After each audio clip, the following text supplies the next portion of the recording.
আসসালামু আলাইকুম প্রিয় দর্শক, স্বাগত জানাচ্ছি আপনাদের সবাইকে স্পেশাল একটি অনুষ্ঠানে। স্পেশাল অকেশন যেহেতু স্পেশাল অনুষ্ঠান, যে বাংলাদেশে আজকে সাবেক প্রধানমন্ত্রীর যে ট্রায়াল হয়েছিল আন্তর্জাতিক আদালতে, সেই ট্রায়ালের আজকে জাজমেন্ট দেওয়া হয়েছে। এটাতে মানুষের কি অবস্থা, প্রবাসীদের কি অবস্থা এবং যারা রায় দিয়েছে তাদের কি অবস্থা, সব কিছু নিয়ে আমরা আজকে একটু আলোচনা করতে চাই। যে 16 বছর কিভাবে ছিলাম, এবং সবচেয়ে বড় কথা, এই আদালতেই কিন্তু অনেকের বিচার হয়েছে এবং এই আদালত যারা তৈরি করেছে বা যারা এটাকে এই অবস্থায় নিয়ে আসছে তাদের রায় আজকে সেখানে হলো। এই বিষয়ে আমরা কথা বলার জন্য চারজন আইনজীবী অর্থাৎ চারজন লয়ারকে আমরা আমন্ত্রণ জানিয়েছি যে একটু খুঁটিনাটি কথা বলার জন্য। প্রথমেই আমি আজকে পলিটিক্যাল পরিচয় কারোই দিচ্ছি না, পলিটিক্যালি আজকে কথাও বলতে চাচ্ছি না, যেটা ইউনিভার্সাল সেটা নিয়ে আমরা আলোচনা করতে চাই। প্রথমেই যাচ্ছি আমি আমার সর্বডানের গেস্ট হচ্ছেন ব্যারিস্টার সলিসিটার জনাব গাপ্পার, আব্দুল গাপ্পার, নুরুল গাপ্পার সরি, এবং উনি লন্ডনিয়াম সলিসিটারের পার্টনার। এরপরেই হচ্ছেন জনাব ব্যারিস্টার ইমানুল চৌধুরী, আমি ওনার পলিটিক্যাল পরিচয় দিচ্ছি না, একজন আইনজীবী। এরপরেই হচ্ছেন জনাব ব্যারিস্টার ফখরুল ইসলাম, উনি হচ্ছেন অ্যাডভোকেট সুপ্রিম কোর্টের এবং অ্যামনেস্টি ইন্টারন্যাশনালের সদস্য, প্লাস উনি হচ্ছেন ল মেট্রিক সলিসিটারের একজন পার্টনার।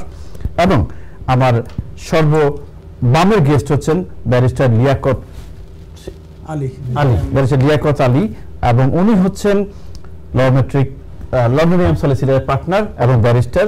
এবং আপনাদের সাথে আজকে কথা বলবো যে বিষয়গুলো নিয়ে, সেটি হচ্ছে একমাত্র বিষয় রায় নিয়ে। তার আগে আমি কন্ট্রোল রুমকে স্ক্রিনে একটা সাবজেক্ট দেখানোর জন্য বলবো। আমার সাবজেক্টটি হচ্ছে বাংলাদেশ সেন্টার। বাংলাদেশ সেন্টার সম্পর্কে আপনারা সবাই জানেন যে বাংলাদেশ সেন্টার দিয়ে দেখলাম 3-4টি আশ্চর্যবোধক চিহ্ন। কেন 3-4টি আশ্চর্যবোধক চিহ্ন? আমি বিলেতে এত বছরে যে জিনিসটি দেখিনি কখনো, যে আমাদের এখানকার গার্ডিয়ান হচ্ছে বাংলাদেশ হাইকমিশনার, সে যেই হোক, এবং 16 বছর আমরা অনেক নির্যাতিত হয়েছি, আমাদের অনেকভাবে কন্ট্রোল করা হয়েছে, কিন্তু আমরা কখনো দেখিনি এইভাবে তখনকার হাইকমিশন বা এখনকার কাউকে এইভাবে লাঞ্ছনা বা অবহেলা করতে, বা যেভাবে আজকে দেখলাম। অর্থাৎ বাংলাদেশ সেন্টারে আজকে প্রথম কথা বলে যে বাংলাদেশ সেন্টার হচ্ছে কারণ ব্যক্তি মালিকানা কোনো প্রপার্টি না, কোনো প্রাইভেট প্রপার্টি না, যে আমার সংগঠন। আমাদের এখানকার সংগঠনগুলোর অবস্থা হয়ে গেছে যে আমি ধরুন একটা সংগঠনের প্রেসিডেন্ট 3 বছর থাকলাম, 4 বছর থাকলাম, আমাকে যদি সরাই দেওয়া হয়, গাপ্পার ভাই নেক্সট প্রেসিডেন্ট হবে, তাহলে আমি আরেকটা সংগঠন করে ফেলবো, যে আমাকে সারা জীবন প্রেসিডেন্ট থাকতেই হবে। এক সেকেন্ড কথাটা হচ্ছে যে বাংলাদেশ সেন্টার আমি এখন পর্যন্ত দৃশ্যমান কমিউনিটির জন্য কোনো কাজ সহজে দেখি নেই। এবং আই বিলিভ এখানে অনেকেই, আপনারাও বলতে পারেন কোথায় বাংলাদেশ সেন্টার, যদি একটা প্রশ্ন করি খুব খুব কম মানুষই অ্যান্সার দিতে পারবেন কোথায় বাংলাদেশ সেন্টার। তো বাংলাদেশ সেন্টার আমি কথাগুলো আনঅফিসিয়ালি বলছি। বাংলাদেশ সেন্টারের কাজ কি কাজ? 1, 2, প্রত্যেকবারই বাংলাদেশের কিছু ব্যক্তি স্বার্থে ব্যবহার করা হয়। অর্থাৎ আমি দখল করে রাখলাম, বা উনি দখল করে রাখলো, বা ব্যারিস্টার ফখরুল সাহেব দখল করে রাখলো, এবং আমাদের প্রয়োজনে আমরা বাংলাদেশ সেন্টারকে কাজে লাগাবো। বাংলাদেশ সেন্টার কি এই জন্যই? প্রশ্ন। সেকেন্ড কথা হচ্ছে যে বাংলাদেশ সেন্টারে এখন পর্যন্ত আমাদের কমিউনিটি থেকে, ব্রিটিশ বাংলাদেশি কমিউনিটি থেকে কে কতটুকু সার্ভিস অথবা সেবা পেয়েছে সেটি প্রশ্ন করলে শুধু অবান্তর হয়ে যাবে। কারণ আমি তো বললাম যে আমি এখন পর্যন্ত দৃশ্যমান কোনো কাজ দেখি নেই বাংলাদেশ সেন্টারে। কয়েকদিন আগে একটা ব্যাডমিন্টন টুর্নামেন্ট মনে হয় আয়োজন করছে। এছাড়া বাংলাদেশ সেন্টারে গ্রুপিং হচ্ছে। বাংলাদেশ সেন্টারে এই বলে এর, এই বলে এর, এ বলে এই খাবো, এই বলে এই খাবো, কিন্তু কেউ বলে না আমরা প্রবাসীদের জন্য কাজ করবো এই সেন্টারের মাধ্যমে। এবং অফিসিয়ালি বাংলাদেশ সেন্টারের চেয়ার হচ্ছেন হাইকমিশনার। সেই হাইকমিশনারকে আজকে অনেকে অনেক রিজন দেখাচ্ছে যেভাবে লাঞ্ছনা করা হলো, এটা আমার মনে হয় ব্রিটিশ বাংলাদেশি বা ইউরোপিয়ান বা যাই বলেন, কারোর পক্ষে কারো কাছেই কাম্য না। উনাকে আমি কয়েকটা নামও আমাকে সাংবাদিকরা দিয়েছেন, যে উনাকে যেভাবে হিউমিলেট করা হলো, যেটাই হোক, যে কারণে হোক, যে বাংলাদেশের অভিভাবক এখানে হচ্ছে বাংলাদেশ হাই কমিশনার, কিন্তু উনাকে পুলিশ দিয়ে মানে দুটো কথা বলতে হলো, পুলিশ ডেকে এনে। অর্থাৎ উনি এত বেশি সিকিউরিটি আনসিকিউর ফিল করছেন নিজেকে। এবং আমরা কয়েকটি ভিডিওতে সোশ্যাল মিডিয়ায় দেখলাম যে একজনে তো get out get out get out, what is this, কি নামটা আমি টিভিতে বলছি না, বাট আমি আশা করব প্রবাসী আপনারা যারা বাংলাদেশ সেন্টার যারা খেতে চায় তাদেরকে দিয়ে দেন, যারা নিতে চায় তাদেরকে দিয়ে দেন। বাংলাদেশ সেন্টার কোনো কাজ দেখি নাই, কখনো দেখি নাই যে বাংলাদেশ সেন্টার কোনো ট্রেনিং কোর্স করাইছে আমাদের এখানকার যাদের অনেক কিছু জব প্রয়োজন, হোয়াট এভার, অনেক কিছু দরকার, কখনো তো করায় নাই। এই মুহূর্তে বাংলাদেশ সেন্টারের দায়িত্ব হচ্ছে ব্রিটিশ বাংলাদেশিদের জন্য চ্যারিটেবল সোশ্যাল কিছু কাজ করানো, কিছু করে না, শুধুমাত্র আমি এটার দায়িত্বে আছি। এবং সবচেয়ে মজার বিষয়, এখন পর্যন্ত বাংলাদেশ সেন্টারের আয় ব্যয়ের হিসাবও আমরা কখনো দেখি নেই, কখনো দেখি নেই। শুধুমাত্র ব্যারিস্টার সাহেব বলবেন আমি দখল করলাম, এই ব্যারিস্টার বললেন আমি দখল করলাম, আর আমরা যারা প্রবাসীরা যারা এটা থেকে বেনিফিটেড হওয়ার কথা, বাংলাদেশ থেকে একটা স্টুডেন্ট আসলো বেনিফিটেড হওয়ার কথা, সেটা তারা তো বেনিফিট তারা চিনেই না, বাংলাদেশ সেন্টার চিনেই না।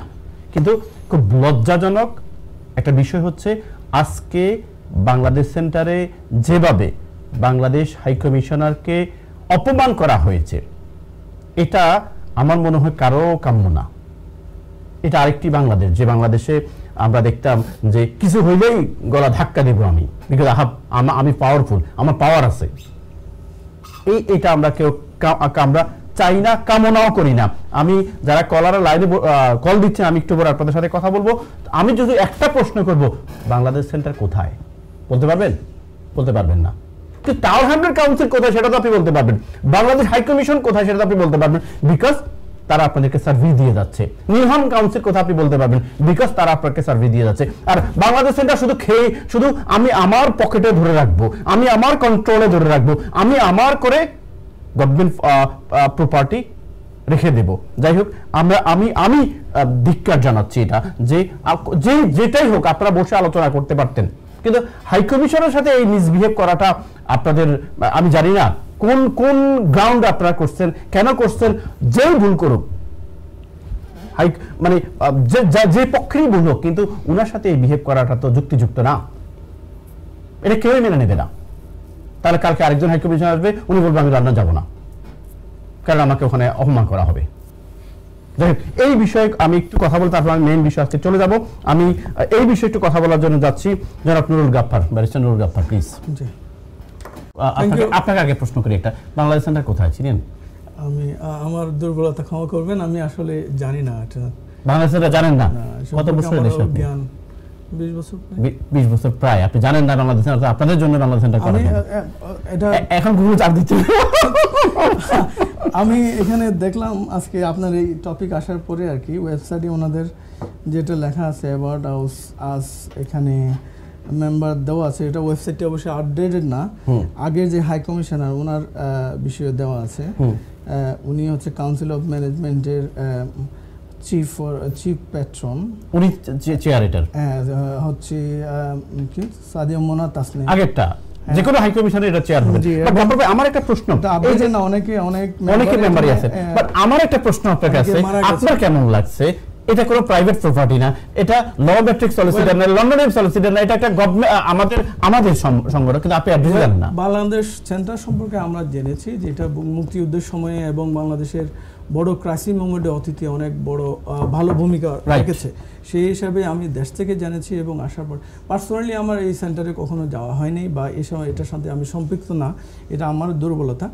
এবং ওনারা কী কার্যক্রম করেন সে সম্পর্কেও আমার জানা নেই, হয়তো ওনারা করেন বাট আমার জানা নেই আর কি, আমার নজরে পড়ে নাই। ইদানিংকালে বিভিন্ন হোয়াটসঅ্যাপ গ্রুপ এবং মেসেজে বিভিন্নজন ফরওয়ার্ড করে বাংলাদেশ সেন্টার নিয়ে কিছু একটা অসন্তুষ্ট সমস্যা হচ্ছে, বাট যেটাই হোক আপনি অসন্তুষ্ট, এটাই বলি আমরা। বাট সেটা যেটাই হোক, আমি মনে করি এটা একটা ভালো সুষ্ঠু সমাধান করে এটা একটা বাংলাদেশি প্রবাসীদের কল্যাণে যাতে কাজ করে এবং লন্ডনের মধ্যে একটা প্রমিনেন্ট সেন্টারে বিশ্বের রাজধানী বলা হয়, এখানে এমন একটা জায়গায় অবস্থান করে একটা ফ্যাসিলিটিসগুলো ইউজ করে বাংলাদেশের জন্য এবং বাংলাদেশের প্রবাসীদের জন্য অনেক কিছু করা সম্ভব। আমি আশা করি সেই পথে বাংলাদেশ সেন্টার হাঁটবে।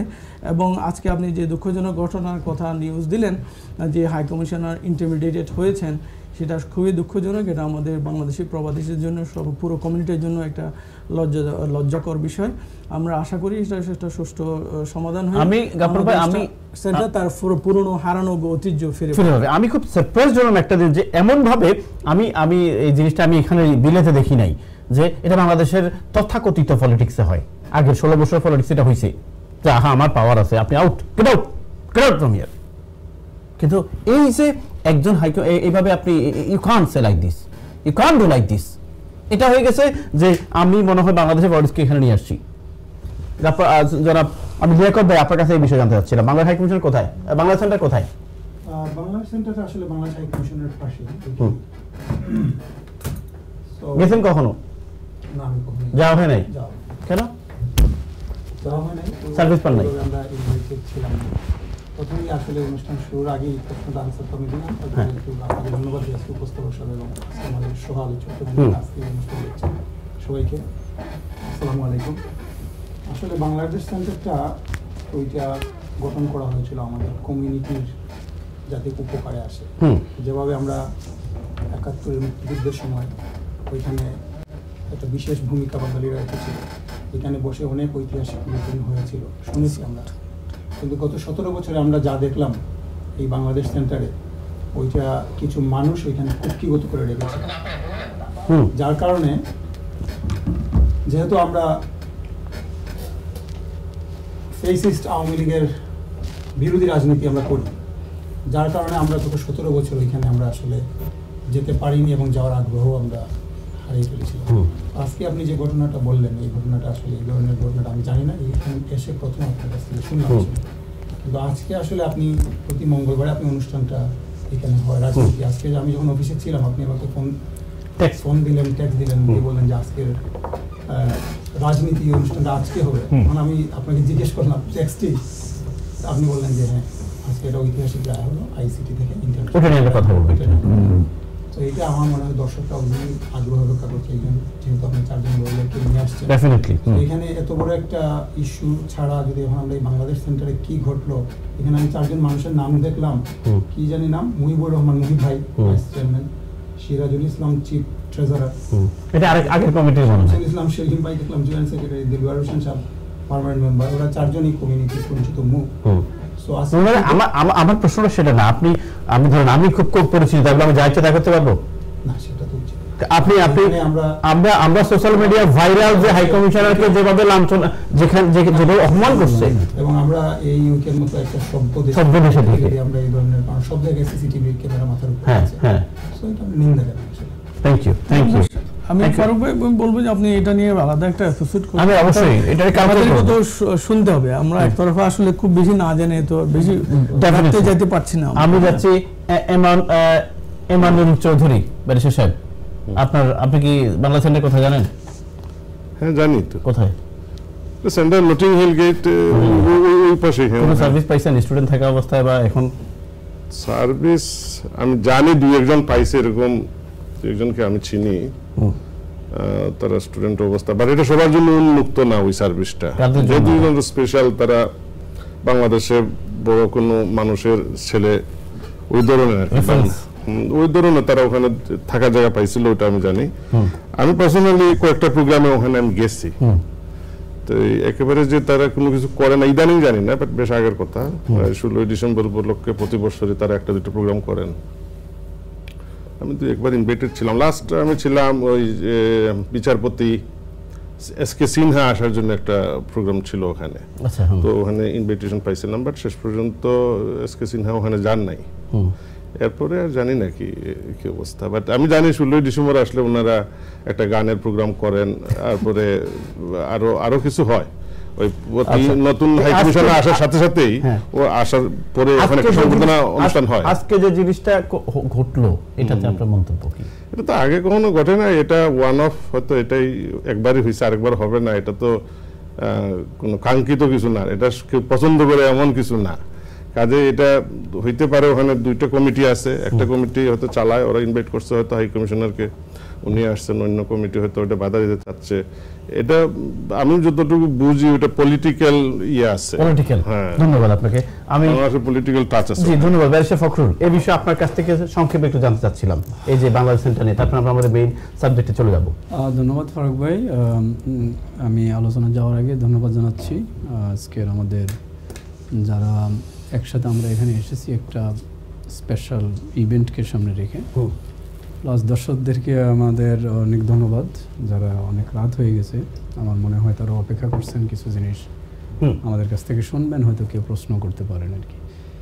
বাংলাদেশ সেন্টার সম্পর্কে আমার আসলে কোনো মানে সুস্পষ্ট একটা মানে কখনো এঙ্গেজমেন্ট ছিল না, তবে এই দেশে আসার পর থেকে জানি বাংলাদেশ সেন্টার নামে একটা সেন্টার আছে, যেখানে হয়তো বাংলাদেশি কমিউনিটির যারা নবাগত অথবা কোনো কারণে বাংলাদেশ থেকে আসেন তাদেরকে হেল্প করে বা এই ধরনের কার্যক্রম আছে। আমাদের কোনোদিন প্রয়োজন হয়নি, সেজন্য যাইনি, এটা আমাদের এই হয়তো প্রয়োজন হয়নি। আর আমরা শুনেছি যে স্বাধীনতা যুদ্ধের সময় একটা ভূমিকা রাখছে, অন্যান্য বড় ইভেন্টে ভূমিকা থাকে, কিন্তু আমার কাছে মনে হয় যে আপনি যেটা মানে নাইসলি পয়েন্ট আউট করছেন যে আসলে আমাদের কানেক্টিভিটিটা বাংলাদেশ সেন্টারের সাথে কমিউনিটির কারোই হয়নি।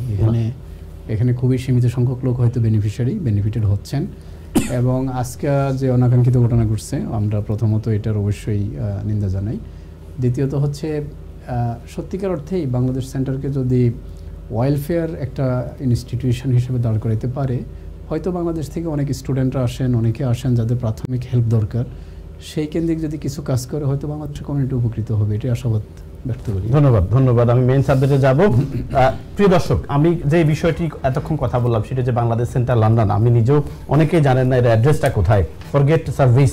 এবং আজকে যে ঘটনাটি ঘটলো এটা আমরা মাসুল পাওয়ার দেখালাম, আর কিছু না, যে আহাব পাওয়ার, আমি পাওয়ার আসে সে পাওয়ার আমরা দেখালাম যে হাই কমিশনারকে অপমান করলাম। বাট এই সভ্য দেশে, লন্ডনের মতো জায়গায়, ইংল্যান্ডের মতো জায়গায় আমরা এটা করতে পারি না, করা উচিত না। এক সেকেন্ড হচ্ছে যে বাংলাদেশ সেন্টারে যারা দায়িত্বে আছেন আপনাদেরকে বলছি, বলেন তো গত 3 বছর 23 সালে নির্বাচন হয়েছে, 23 সাল থেকে এখন পর্যন্ত হাতে গোনে কয়টা কাজের কথা বলতে পারবেন যেটা কমিউনিটির উপকার হয়েছে আপনাদের স্বার্থ ছাড়া, উইদাউট আপনাদের স্বার্থ?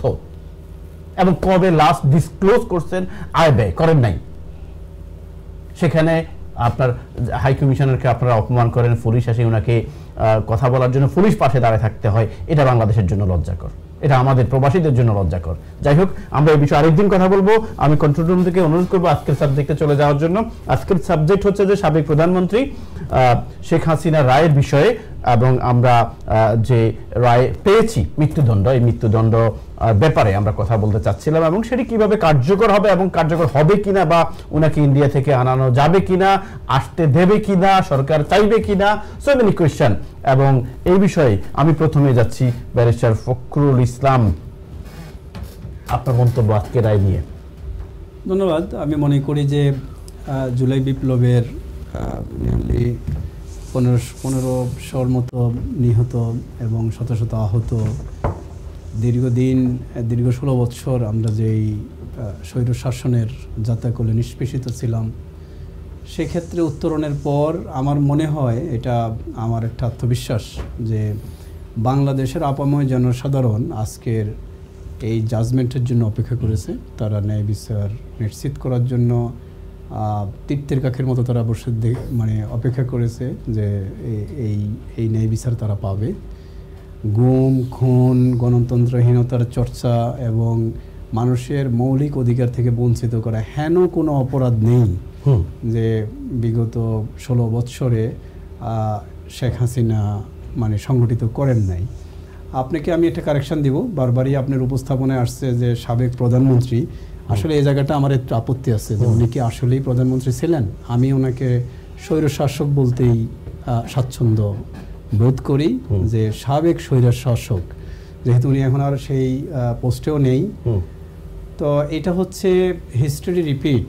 আপনি যখন সমস্ত রাস্তা বন্ধ করে দিবেন, গণতান্ত্রিক প্রক্রিয়াগুলোর সব কিছুকেই যখন আপনি স্তব্ধ করে দিবেন, তখন এমন একটা পরিণতির জন্য আপনি অপেক্ষা করতে হবে। আমি মনে করি বাংলাদেশের মানুষ সহ বিশ্বের যত মজলুম মানুষ আছে এবং যারা ন্যায় বিচার পাওয়ার জন্য অপেক্ষা করেছে তাদের জন্য একটা মানে শুভ দিন, এবং আমরা ন্যায় বিচার পেয়েছি বলে আমরা মনে করি। ধন্যবাদ ব্যারিস্টার ফখরুল ইসলাম। আমি যাচ্ছি জনাব নুরুল গাপ্পার আপনার কাছে। এই যে শেখ হাসিনার মৃত্যুদণ্ড রায় দেওয়া হলো আজকে, এবং এটাতে আমরা এখানকার আওয়ামী লীগের মধ্যে বেশ প্রতিক্রিয়া দেখছি, তারা মানববন্ধন করেছে, কথা বলেছে, রায়কে মানে না এটা, বাট অ্যাজ এ প্রবাসী হিসেবে আপনার মন্তব্য কি? ধন্যবাদ ফারুক ভাই এবং দর্শকদের সালাম। আমি প্রথমে আসলে দণ্ডপ্রাপ্ত শেখ হাসিনাকে ধন্যবাদ দিয়ে শুরু করতে চাই। কোন কারণে? কারণ হচ্ছে উনি এই আন্তর্জাতিক অপরাধ ট্রাইব্যুনালটা প্রতিষ্ঠা করে গেছেন। এটা প্রতিষ্ঠা না হলেও তো এই গভর্নমেন্টকে অন্য কিছু খুঁজে বের করতে হতো, বা এই বিচার প্রক্রিয়াটা কীভাবে চলবে বা ইন্টারন্যাশনাল ক্রাইম ট্রাইব্যুনালে যাবে কিনা সেটা ডিসিশন নিতে লাগতো। সুতরাং উনি যে আদালতটা প্রতিষ্ঠা করে গেছেন, এতে করে ওনার এবং এ ধরনের অপরাধ যারা ভবিষ্যতেও করবে তাদের বিচারের জন্য একটা পথটা সহজ বা মসৃণ হয়ে গেল। আইনও আছে, আদালতও আছে, সুতরাং বিচারটা সহজেই শুরু হতে পেরেছে। নতুন করে শুরু করতে হয় নাই, পুরনো আদালতেই ওনার আদালত, ওনার প্রতিষ্ঠিত আইন সব কিছুতেই উনি বিচারের মুখোমুখি হয়েছেন। আর আওয়ামী লীগের যেটা কথা বললেন যে ওনারা খুব এই যে কথাগুলো বলছেন বাংলাদেশের মানুষের সাথে একটা প্রহসন আর কি, শেখ হাসিনা এবং ওনার পার্টিম্যানরা এবং প্রপাগান্ডা পাপেট আমি বলি, ওনারা যে কথাগুলো বলছেন যে আগের যে ওনাদের ন্যায় বিচারকে ব্যাহত করার যে প্রক্রিয়া, ওনাদেরকে সমালোচনা করে যে টার্মিনোলজিগুলো ব্যবহার হয়, যে ক্যাঙ্গারু কোড ইত্যাদি, এটার কোনো এখতিয়ার নাই, এই সমস্ত কথা মনে হচ্ছে যে ওরা মানে নির্লজ্জের মতো এই টার্মিনোলজিগুলো বড় করে ধার করে ওনারা আবার নিজেদের মধ্যে এটা দিচ্ছেন। ওনাদের আসলে যদি কোনো ন্যূনতম কোনো লজ্জাবোধ থাকতো সেটা বলতো না। আর সমালোচনা যখন কেউ করে, এটা সে মানুষ শুনলেই বুঝতে পারে এটার মধ্যে কোনো সাবস্টেন্স আছে কিনা, গ্রাউন্ড আছে কিনা।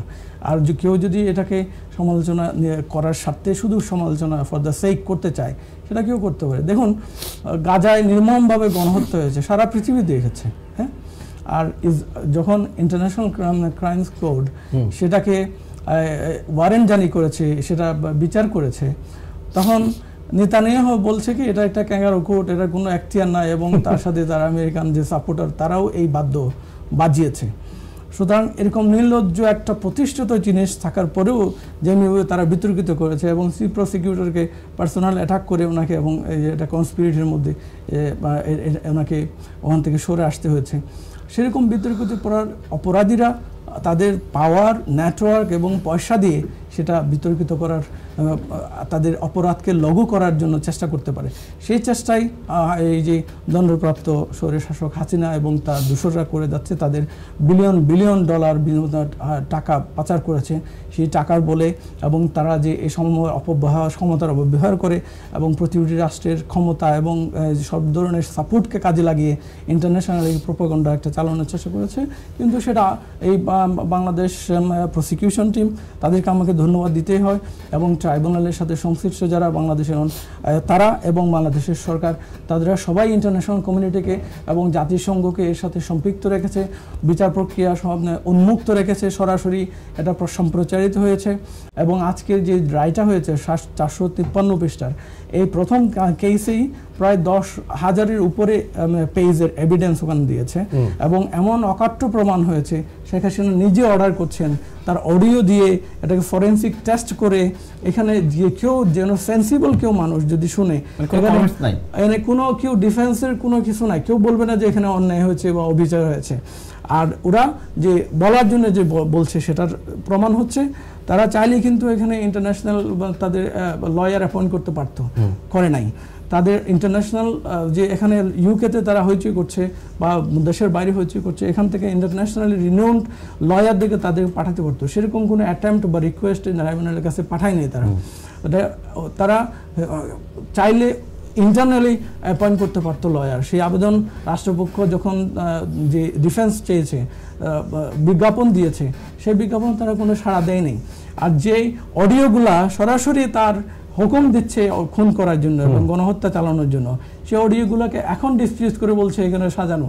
কিন্তু তারা এত পয়সা আছে, এত টেকনোলজি আছে, এত যে ফার্স্ট ওয়ার্ল্ডে বসে আছে, তাদের কোনো টেকনিক্যাল রিপোর্ট নাই যে ভাই যারা বলছে যে অডিও এক্সপার্ট দিয়ে যে এটা বানানো, সেরকম করে রিপোর্ট তারা উপস্থাপন করতে পারে না।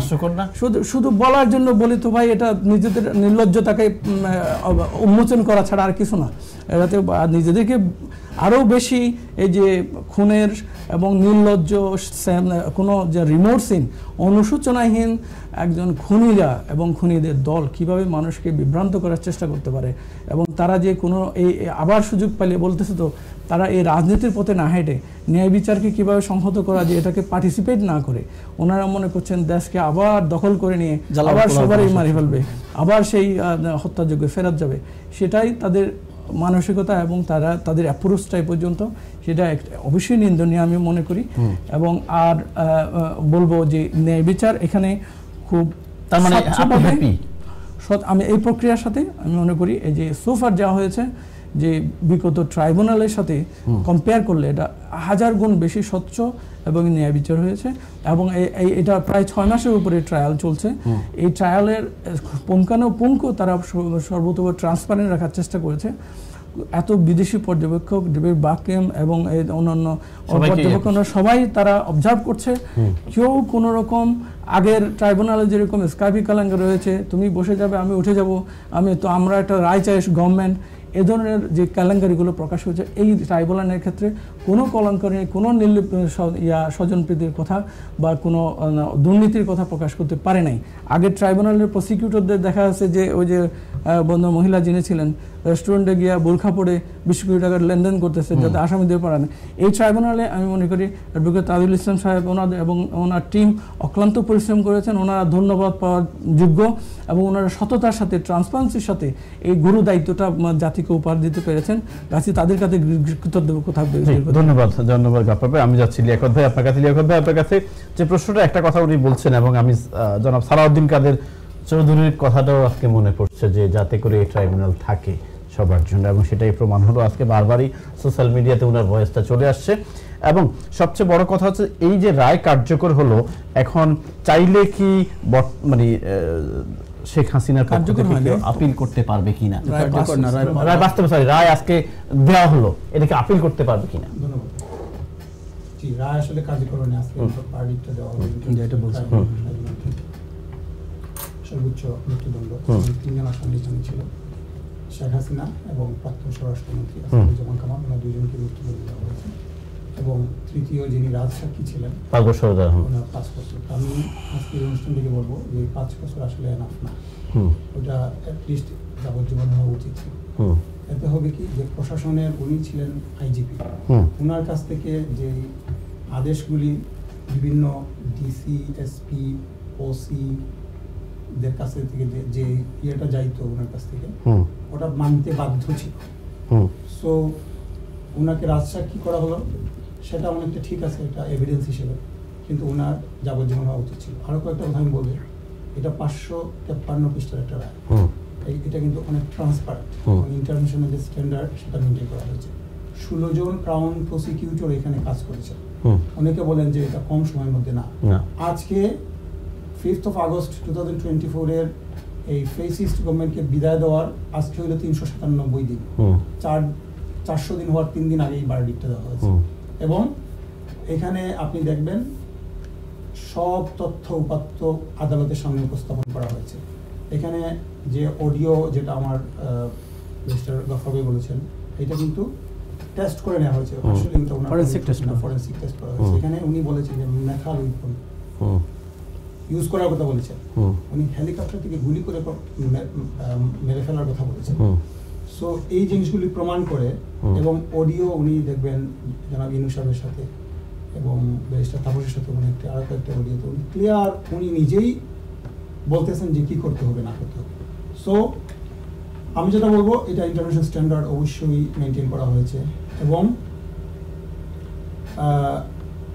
এটা এনাফ টাইম দেওয়া হয়েছে। আপনি একটা জিনিস দেখবেন, যে মামলাগুলি বছরের পর বছর চলে, এই মামলাগুলি মাসে 2 মাসে একটা ডেট আসে বা 3 মাসে একটা ডেট আসে, যার কারণে এগুলি বছরে মাত্র আপনি 4টা ডেট পাবেন। এই আইসিটি ট্রাইব্যুনালের যে নাম্বার 1 ট্রাইব্যুনাল, এটা কিন্তু এই মামলাটাই এই মামলায় চলবে দিন ব্যাপী এইরকম কন্টিনিউ করে, দিনের পর দিন, সপ্তাহের পর সপ্তাহ, কয়েক মাস, তারপরে কিন্তু আসতে পারে। এনাফ টাইম দেওয়া হয়েছে, এটা নিয়ে অনেকেই কথা বলছেন। আচ্ছা, তারপরে অনেকেই এটা নিয়ে কথা বলছেন যে এইটা ভারত থেকে আপনি যেটা বলবেন যে কার্যকরের যে প্রশ্নটা, আপনি যেটা আমি আসতেছি, কার্যকর করতে গেলে যে ইন্ডিয়া থেকে ওনাকে আনার যে বিষয়টা, ইন্ডিয়ার সাথে আমাদের ক্লিয়ার একটা ট্রিটি আছে, এক্সট্রাঅর্ডিনারি ট্রিটি, এক্সট্রাডিশন ট্রিটি। এই ট্রিটি অনুযায়ী আপনারা জানেন উলফা নেতাকে আমরা কিন্তু ফেরত দিয়েছি। সেই ট্রিটি অনুযায়ী আজকেই অলরেডি আমি আসার সময় ফয়সাল মাহমুদ নামে একজনের, উনি বাংলাদেশ হাই কমিশন বোধহয় ইন্ডিয়াতে উনি আছেন, ওনার একটা সাক্ষাৎকার দেখতে আমি গাড়িতে আসলাম। উনি বলেছেন আজকেই অনুরোধ জানানো হয়েছে এবং ওনারা যে রেসপন্সটা দিয়েছেন, ওনারা বলেন নাই যে ওনারা শেখ হাসিনাকে ফেরত দিবেন না, কিন্তু টেকনিক্যালি ওনারা বলেছেন বাংলাদেশের গণতন্ত্রের পক্ষে আমরা আছি, বাংলাদেশের মানুষের আবেগের পক্ষে আমরা আছি, এগুলি বলেছেন। কিন্তু ওনারা বলেন নাই দিবেন কি দিবেন না, এবং বাংলাদেশ হাই কমিশন থেকে আবার ওনাদেরকে রিকোয়েস্ট করা হবে।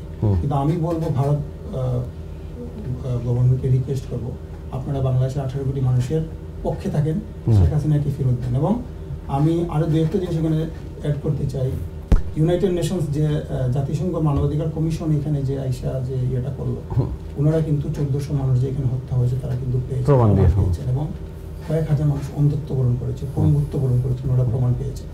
সো এখানে এনাফ এভিডেন্স ছিল, এটা নিয়ে আর কোনো সন্দেহ সমর্থনের সুযোগ দেওয়া হয়েছিল, বারবার চেষ্টা করা হয়েছিল উনি যেন আসেন, উনি এখানে উপস্থিত হন। এমনকি উনি ওনার যে লয়ার ছিলেন এখানে, উনি লয়ারের সাথে কথা বলতে রাজি না। ওনার লয়ার বলেছেন যে আমার ওনাকে আপিল করার কোনো সুযোগ আছে কিনা, আপিল করার সুযোগ আছে, আপিল করতে গেলে ওনাকে সারেন্ডার করতে হবে, মানে আসতে হবে সারেন্ডার করতে। কিন্তু তারপরে ওনার ছেলে সজীবদের জয়, আজকে উনি একটা সাক্ষাৎকার দিলেন, আমি এই সাক্ষাৎকারটা দেখলাম, সম্ভবত এটা রয়টার্সে।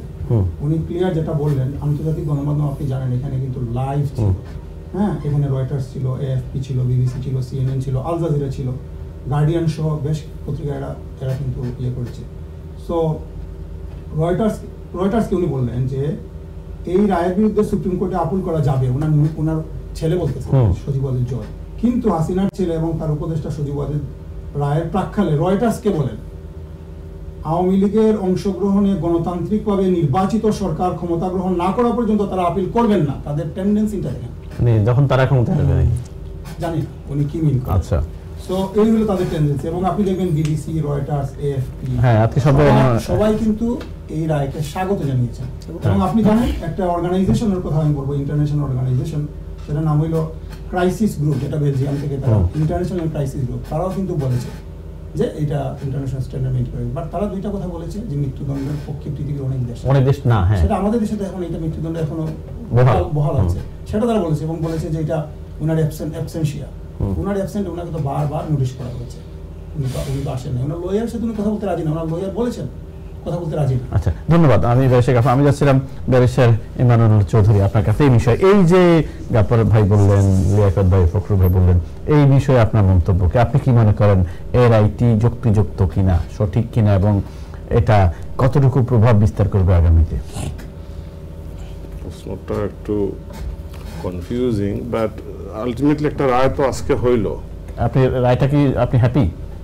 আমি তো এটা হ্যাপি, আমি আসলে কোনো পক্ষ নিচ্ছি না, হ্যাপি না হ্যাপি, আমি সত্যের পক্ষে নেন, কোনো পক্ষ নিন। এখানে যারা শেখ হাসিনার শাসন আমলে যারা সাফার করছেন তারা তো খুশি, কিন্তু এটা বুঝতে হবে যে 15 বছর ক্ষমতা থাকা অবস্থায় উনি কিছু মানুষকে খুবই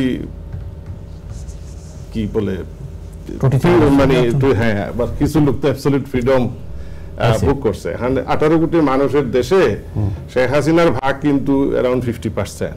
তারা আজকে হ্যাপি না, তারা এই জন্য ওই অবরোধ দিচ্ছে। কেন হ্যাপি না তারা? তারা তো চায় না তাদের নেত্রী কখনো বিচারের সম্মুখীন হোক। আপনি মনে করেন না আমি যদি অপরাধ করি, আমি যদি ধরেন গাফর ভাইকে এখন শুট করে খুন করে ফেললাম, খুন করার পর আপনি কি চান না আমার বিচার হোক? অবশ্যই চাই। তো তারা কি চায় না যে ওই যারা বিচার চায় তারা তো এখন রাষ্ট্রযন্ত্র তাদের হাতে, তারা তো বিচার করছে। 1400 মানুষকে মারছে, স্পেশালি যে ধরেন আপনার এই আসলিয়াতে মনে হয় যে মানুষ পড়াইছে, এগুলো তো দৃশ্যমান, এগুলো তো তো এগুলোর জন্য ওনার বিচার হোক, এটা আপনি মানে এটা কি আওয়ামী লীগ চায় না? শুনেন, এই যে জিনিসটা না বিচার, এটা তো 71-এ যেটা হয়েছিল যে এক পক্ষ পাকিস্তান চায় আর এক পক্ষ বাংলাদেশ চায়, আর এই 2024-এ যেটা হইলো যে একটা পক্ষ আওয়ামী লীগ পতন চায় আর একটা পক্ষ ক্ষমতায় যাইতে চায় অথবা শেখ হাসিনাকে শেষ করতে চায়। ঠিক আছে, এখন এই যে 3 সপ্তাহ যে ভায়োলেন্সটা হয়েছিল না, সেখানে কেউই এক দফা বলে নাই, বলছে পরে সাইড মারার পরে বলছে এক দফাটা আসছে। প্রথমে তো আন্দোলনটা শুরু হয়েছিল বৈষম্য বিরুদ্ধে, ওখান থেকে যখন সেখানে কেউ বলে না শেখ হাসিনাকে সরতে বলছে, কেউ বলে না। আলটিমেটলি আপনি ওটা হয়তো আমার সাথে ডিসপিউট করবেন, বাট আলটিমেটলি ওইটা ছিল যে ফার্স্ট স্টেপ। হ্যাঁ, ওইটার থেকে ওইটা যদি আন্দোলন তীব্রতর হয় ওইটা ওই পর্যায়ে যাবে, because I am in deep politics, আমি এটা জানতাম কোটাটা দাও, সে তো কোটা দিবে না, এটা ছিল শুরু। পরে যখন কোটাটা যখন একটু যখন আন্দোলনটা জমছে তখন ওইটা অন্য একটা গ্রুপ এসে বা 2টা 3টা 4টা গ্রুপ একসাথে হয়ে ওটাকে টেক ওভার করে ফেলছে, বুঝতে পারছেন? তা এই কারণে শেখ হাসিনা পতন হয়েছে এবং উনি সবগুলা সামাল দিতে পারে নাই। হ্যাঁ, তো এখন এই যে 1400 লোক, ওখানে আমি রিপোর্টের যতটুকু মনে পড়ে 5 তারিখের আগ পর্যন্ত 800 লোক জাতিসংঘের রিপোর্টে, আর 5 তারিখের পরে বাকি 600। ঠিক আছে, এখন ওই যেভাবে বিচার প্রক্রিয়া হয়েছে আমি ওটা ডিসপিউট করবো না, কারণ আলটিমেটলি দেখেন উনি তো এই দেশে নাই, এনফোর্স করতে পারবেন না, ডিসপিউট করার কিছু নাই। তো আছে নাকি আপনার মনে হয়? না, ওটা আপিলে যাবে, ওটা আপিলে যাবে। এখন কথা হচ্ছে যদি উনি আপিল, তো এখানে যেটা বলতেছে ওনারা ট্রাইব্যুনালে ওনাকে আসতে হবে, এটা ইটসেলফ আনফেয়ার, কারণ এখানে তো লিগ্যাল প্রফেশন নামে একটা জিনিস আছে। হ্যাঁ, লিগ্যাল প্রফেশন আছে, আপনি আপনার লয়ার নিয়োগ করতে পারেন, এজেন্ট নিয়োগ করতে পারেন আপনার পক্ষে কথা বলার জন্য, এখানে তো সেই রাইটটাই আপনি রাখলেন না। মানে আমি আশা ছাড়া আপিল করতে পারবো এটা বলছেন আপনি? ল কি বলে? মানে ইন জেনারেল তো ধরে আপনি লয়ার যদি ধরেন আপনি আপনাকে ডিফেন্স তো দিতে পারেন। এখন উনি এই ক্ষেত্রে যেটা হচ্ছে যে উনি যেহেতু বিদেশ থেকে এসে উনি এখানে সারেন্ডার করবেন কোর্টে, তারপরে আপিল করবেন, এটা হচ্ছে ইন জেনারেল। মানে লটা কি বলে? আমি তো লয়ার না, আপনার লয়ার, লটা কি বলে? আমার মনে হয় ফারুক ভাই এই ব্যাপারে আমি হেল্প করতে পারি। জি জি, আমার মনে হয় মানে একেবারেই মানে কি বলা যায়, রং একটা উপস্থাপনা করতেছেন উনি, যে পৃথিবীর কোনো আইন ব্যবস্থা, আমার আরও 2-3 ব্যারিস্টার এখানে আছেন, পৃথিবীর কোনো আইন ব্যবস্থায় মানে অভিযুক্তকে সারেন্ডার না করে এপিল করার রাইট দেয়, এটা আমার জানা নেই। বাংলাদেশের ল কি বলে? উনি কোথায় গেছে? পৃথিবীর কয়টা ব্যবস্থা আপনি জানেন? আপনি দেখান যে এই দেখতে হবে না, আপনি কয়টা ব্যবস্থা আপনি রিয়েক্ট করছেন? আমি তো সব কয়টা বললাম, আমরা কথা বলতে গেলে পণ্ডিতি পরে কই না, উনি শেষ করুন প্লিজ, আমরা আর্গুমেন্টে না যাই, বলেন এত করতে আসেন নাই, বলেন সরি। আপনি আমার বাংলাদেশের ল করার সুযোগ আছে, বাংলাদেশের ল কি বলে? উনি সারেন্ডার উনাকে করতে হবে। এখন জিনিসটা দেখা যাচ্ছে বিচার কার্যটাই হইছে উনার অ্যাবসেন্সে। ইন্টারন্যাশনাল এই যে ক্রাইম এগেইনস্ট হিউম্যানিটির এই যে ইন্টারন্যাশনাল যে লটা, সেটাতে বলে ইন অ্যাবস্টেন্সিয়া আপনি বিচার করতে পারবেন না। ওইটাও জাতিসংঘের রিপোর্টেও বলা আছে। আনফরচুনেটলি থাকলে বিচার করতে পারবেন না, বিচার করতে যাবেন না, কারণ সে তো তার ডিফেন্ড করার মতো তার সাক্ষী নিলেন না। যুদ্ধ অপরাধে যতজনের বিচার হয়েছে এর মধ্যে অনেকে বাইরে ছিল না, বাংলাদেশে যাদের বিচার হয়েছে যাদের ফাঁসি সবাই তো দেশে ছিল না, তাদেরকে কোর্ট তুলে। আমি একটা আপনার বজলুর সময় ছিল না, হ্যাঁ, যাকে লাস্টে মারা হলো ওনার নাম কি? বজলুর রশিদ। ওইটা নিয়ে আমি বলবো না, কারণ ওখানেও ডিফেক্ট ছিল, ওগুলো ওটা ঠিক আছে না, না ওটা ঠিক বলিনি আপনি আমার কথায় আমি কথা বন্ধ করে দিলে আপনি যদি টুইস্ট করেন না, ওইটাও পুরো যে ফেয়ার ছিল এটা আমি বলবো না, কারণ ওখানে অনেক ডিসপুট ছিল। কিন্তু এখানেও সেম জিনিসটা আসছে যে ইনস্টিটিউশন আপনি করতেছেন, বিচারটা করতেছেন, এখন আপিলের টাইম তো চলে যাবে, উনি আসবে না। কেন আসবে না? কেন আসবে? উনি তো ইন্ডিয়াতে চলে, তার দেশে তো বাংলাদেশে তার নিরাপত্তা নাই, সে আসলে এখন কি বলি সরকার থেকে গ্যারান্টি। বাংলাদেশের ল বলে কি? এটা ইন্টারন্যাশনাল ল হিসাবে এটা করা হয়েছে। বাংলাদেশের লতে এমনি যদি ক্রিমিনাল কেসে হয়, ক্রিমিনাল কেসে কারো যদি এরকম ইনডেপশন হিসেবে বিচার হয়, তাহলে যখন হাইকোর্টে যদি বেল আনতে যায় তাকে সামনে যাইতে হয়, এটা আমি জানি। এটা আমি বাংলাদেশের ক্রিমিনাল ল প্র্যাকটিস করি, আমি জানি ওকে সামনে গিয়ে ওটা চাইতে হয়। আচ্ছা, তার মানে তো ল ঠিক। এখন ওনার ক্ষেত্রে তো ওই সেম জিনিসটা আপিল করতে পারবে না, সেই ক্ষেত্রে ওনার আপিলের পথ খোলা নাই যদি উনি না আসেন। তাহলে যখন কোনো আপিলের পথ খোলা না থাকে তখন একটা পথ থাকে, সেটা হচ্ছে জুডিশিয়াল রিভিউ। হ্যাঁ, এখন জুডিশিয়াল রিভিউ আছে কিনা আমি জানি না, ওইটাতে আবার কোন নতুন লোক আমি এই বিষয়ে যেহেতু ব্যারিস্টার ফখরুল সাহেব ক্লিয়ার করছে, আমি আসবো আপনার কাছে। জি, আমি একজন কলার সাথে কথা বলে আপনার সাহেব আপনার কাছে আসছি। কলার, আসসালামু আলাইকুম। হ্যালো কলার, আসসালামু আলাইকুম। হ্যালো কলার, আমি আপনাকে শুনতে পাচ্ছি না। হ্যালো, যাচ্ছি নেক্সট কলে। পরবর্তী কলার, আসসালামু আলাইকুম। আসসালামু আলাইকুম। ওয়ালাইকুম আসসালাম। আমি চাই পাকিস্তানের প্রাইম মিনিস্টার জুলফিকার আলী ভুট্টোকে যখন কোর্ট সাজা দিয়েছিল ডেথ সেন্টেন্স, তখন বিশ্বের প্রত্যেক নেতা including Jimmy Carter, James Callaghan, Indira Gandhi সবাই রিকোয়েস্ট করেছিল to spare his life. After execution then president Ziaul Haq বলেছিল no one high or low is above the law. এই যে শেখ হাসিনার ডেথ সেন্টেন্স যেটা হয়েছে, পুলিশ গুলি করতে পারে না উপরের অর্ডার ছাড়া। If you look at the chain of command, she is supreme commander. She is fully responsible for the 1400 deaths. আমার দুঃখ লাগে আওয়ামী লীগ বলেন ওই যে কেউ এখনো এই যে 1400 মা বাপের যে ছেলে মারা গেছে আজ পর্যন্ত তারা দুঃখটা করতে পারছে না। সাজা হওয়া উচিত, এটা ফিউচারের জন্য একটা এক্সাম্পল থাকবে। জি জি, আপনাকে ধন্যবাদ, আপনাকে ধন্যবাদ।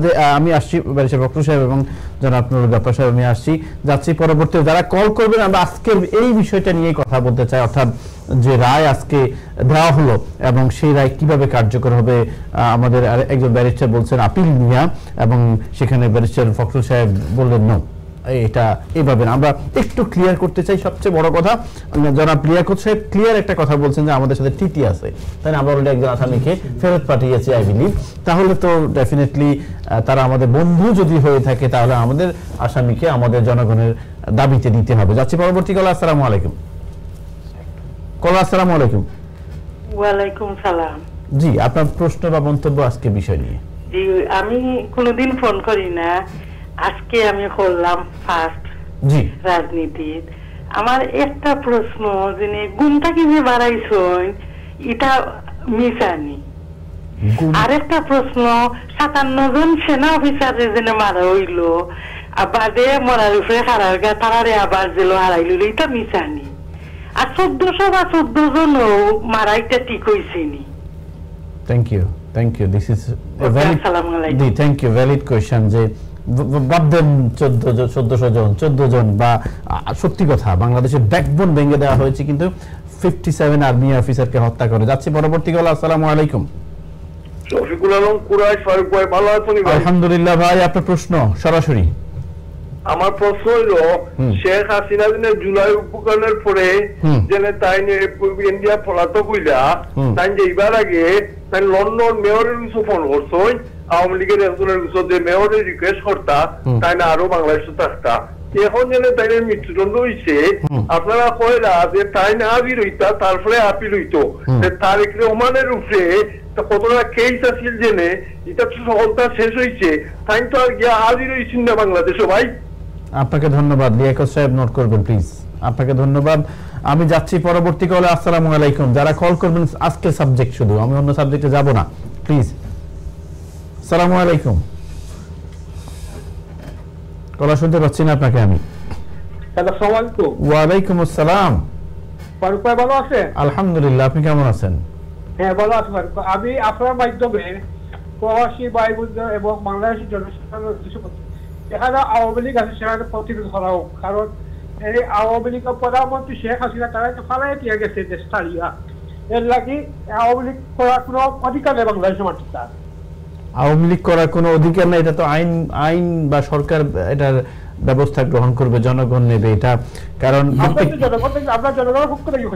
থ্যাংক ইউ, আমি আপনার সাথে আপনার ফিলিংসের সাথে আমি একমত, কিন্তু ইন রিয়েলিটি হচ্ছে যে প্রত্যেকেরই কথা বলার স্বাধীনতা আছে, রাজনীতি করার স্বাধীনতা আছে, যেটা 16 বছর আমরা ক্লোজ ছিলাম, ফ্রিডম স্পিচ ছিল না, রাজনীতি ছিল না, পলিটিক্যাল কেস গণহারে ছিল। এখন সেটা চাই না, বাট আমরা ন্যায়সঙ্গত যেটা সেটা চাই।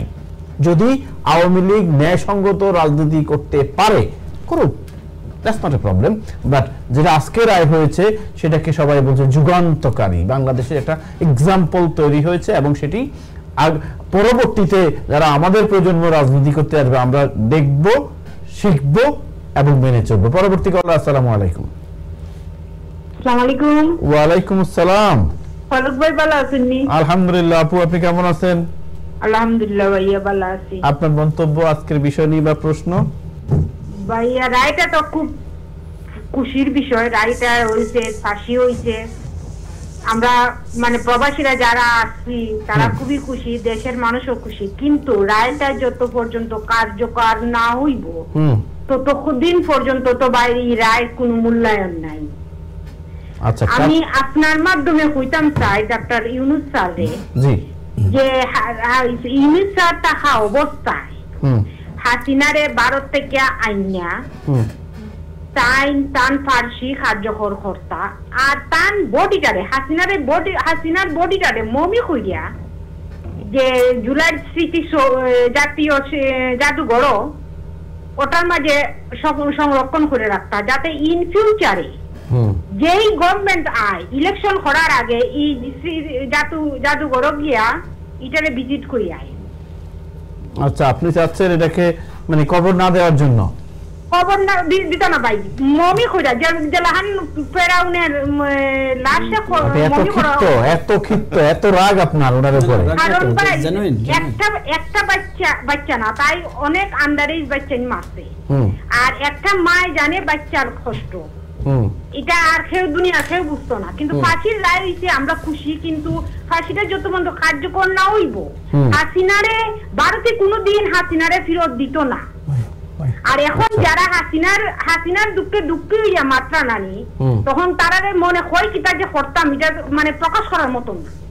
তার মাথার মাঝে মগজ আসেনি, ব্রেইন আসেনি, তারা বিবেক ইউজ করেন না। কেন যে এতটা মানুষ মারার পরে 7-8 জন অফিসার মরছে, শাপলা চত্বরে যে এত বড় মার্ডার হইছে, 1400 ছাত্র মরছে, 20 থেকে 30,000 মানুষ পঙ্গু হইছে, এখনো তারা হাসিনার সাপোর্ট দিয়ে যে মাতে, তারা বিবেক কই? জি, আপনাকে ধন্যবাদ। আপনার কাছে আপনার মাধ্যমে আমি বিনীত অনুরোধ জানাইলাম ডক্টর ইউনূস স্যারকে যে হাসিনারে ফাঁসি ভারত থেকে আইনা হাসিনারে ফাঁসি কার্যকর করা হোক, আর তার বডিটারে মমি কইরা জুলাই জাদুঘরের মাঝে রাখা হোক। ধন্যবাদ আপনাকে। ইন ফিউচার আপা আমি আপনার যে আবেগ, আমি আপনার আবেগের মতো অনেকেরই একই রকম আবেগ, যে আমরা দেখেছি কিভাবে মানুষকে হত্যা করা হয়েছে। আমি আমার জীবদ্দশায় কেউ করবে কিনা আমি জানি না, যে বডিগুলোকে ব্যানে করে পুড়িয়ে ফেলা হয়েছে।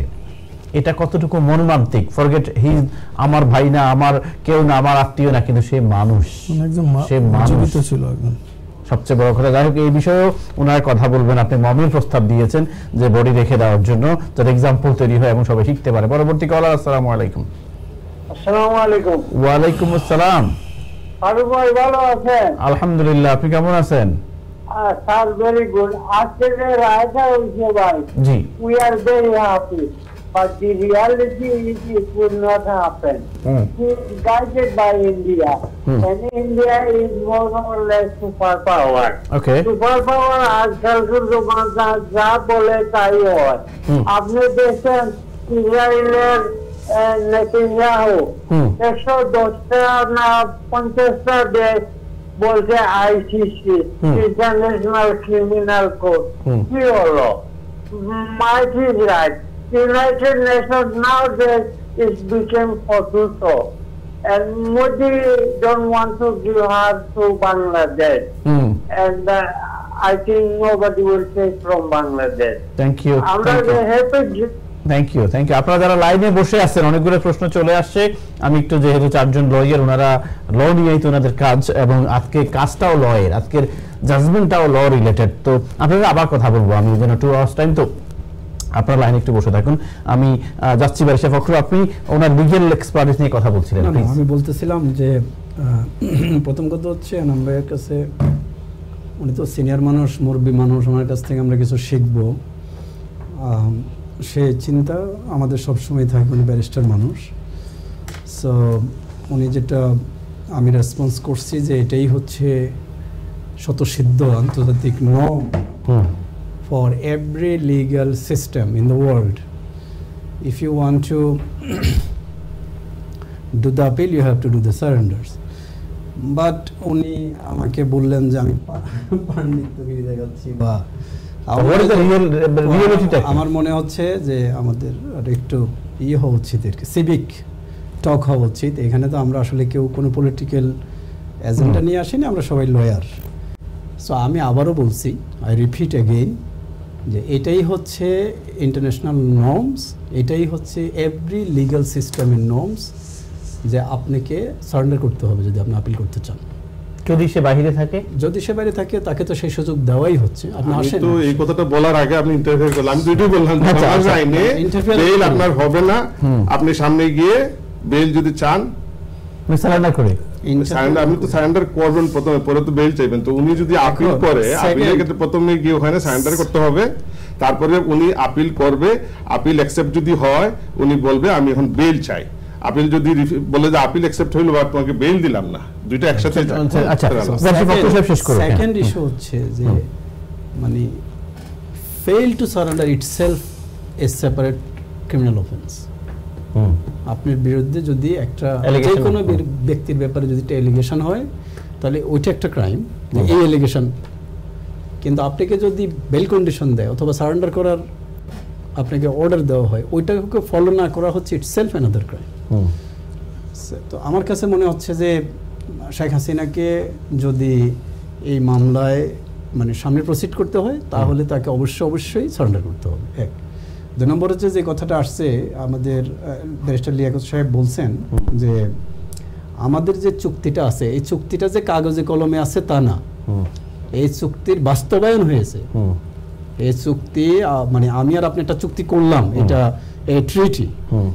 দ্যাট ট্রিটি শুধুমাত্র ট্রিটির মধ্যে সীমাবদ্ধ থাকেনি, ট্রিটি ইমপ্লিমেন্টেশন হয়েছে। যে আমরা সেই ট্রিটিকে রেসপেক্ট করে আমাদের কাছে যে ছিল তাকে আমরা ফেরত দিয়েছি। ঠিক রেসিপ্রোকালি আপনিও এখন আপনার সম্মান রাখবেন, আমরা আপনার কাছে এটা চাইবো।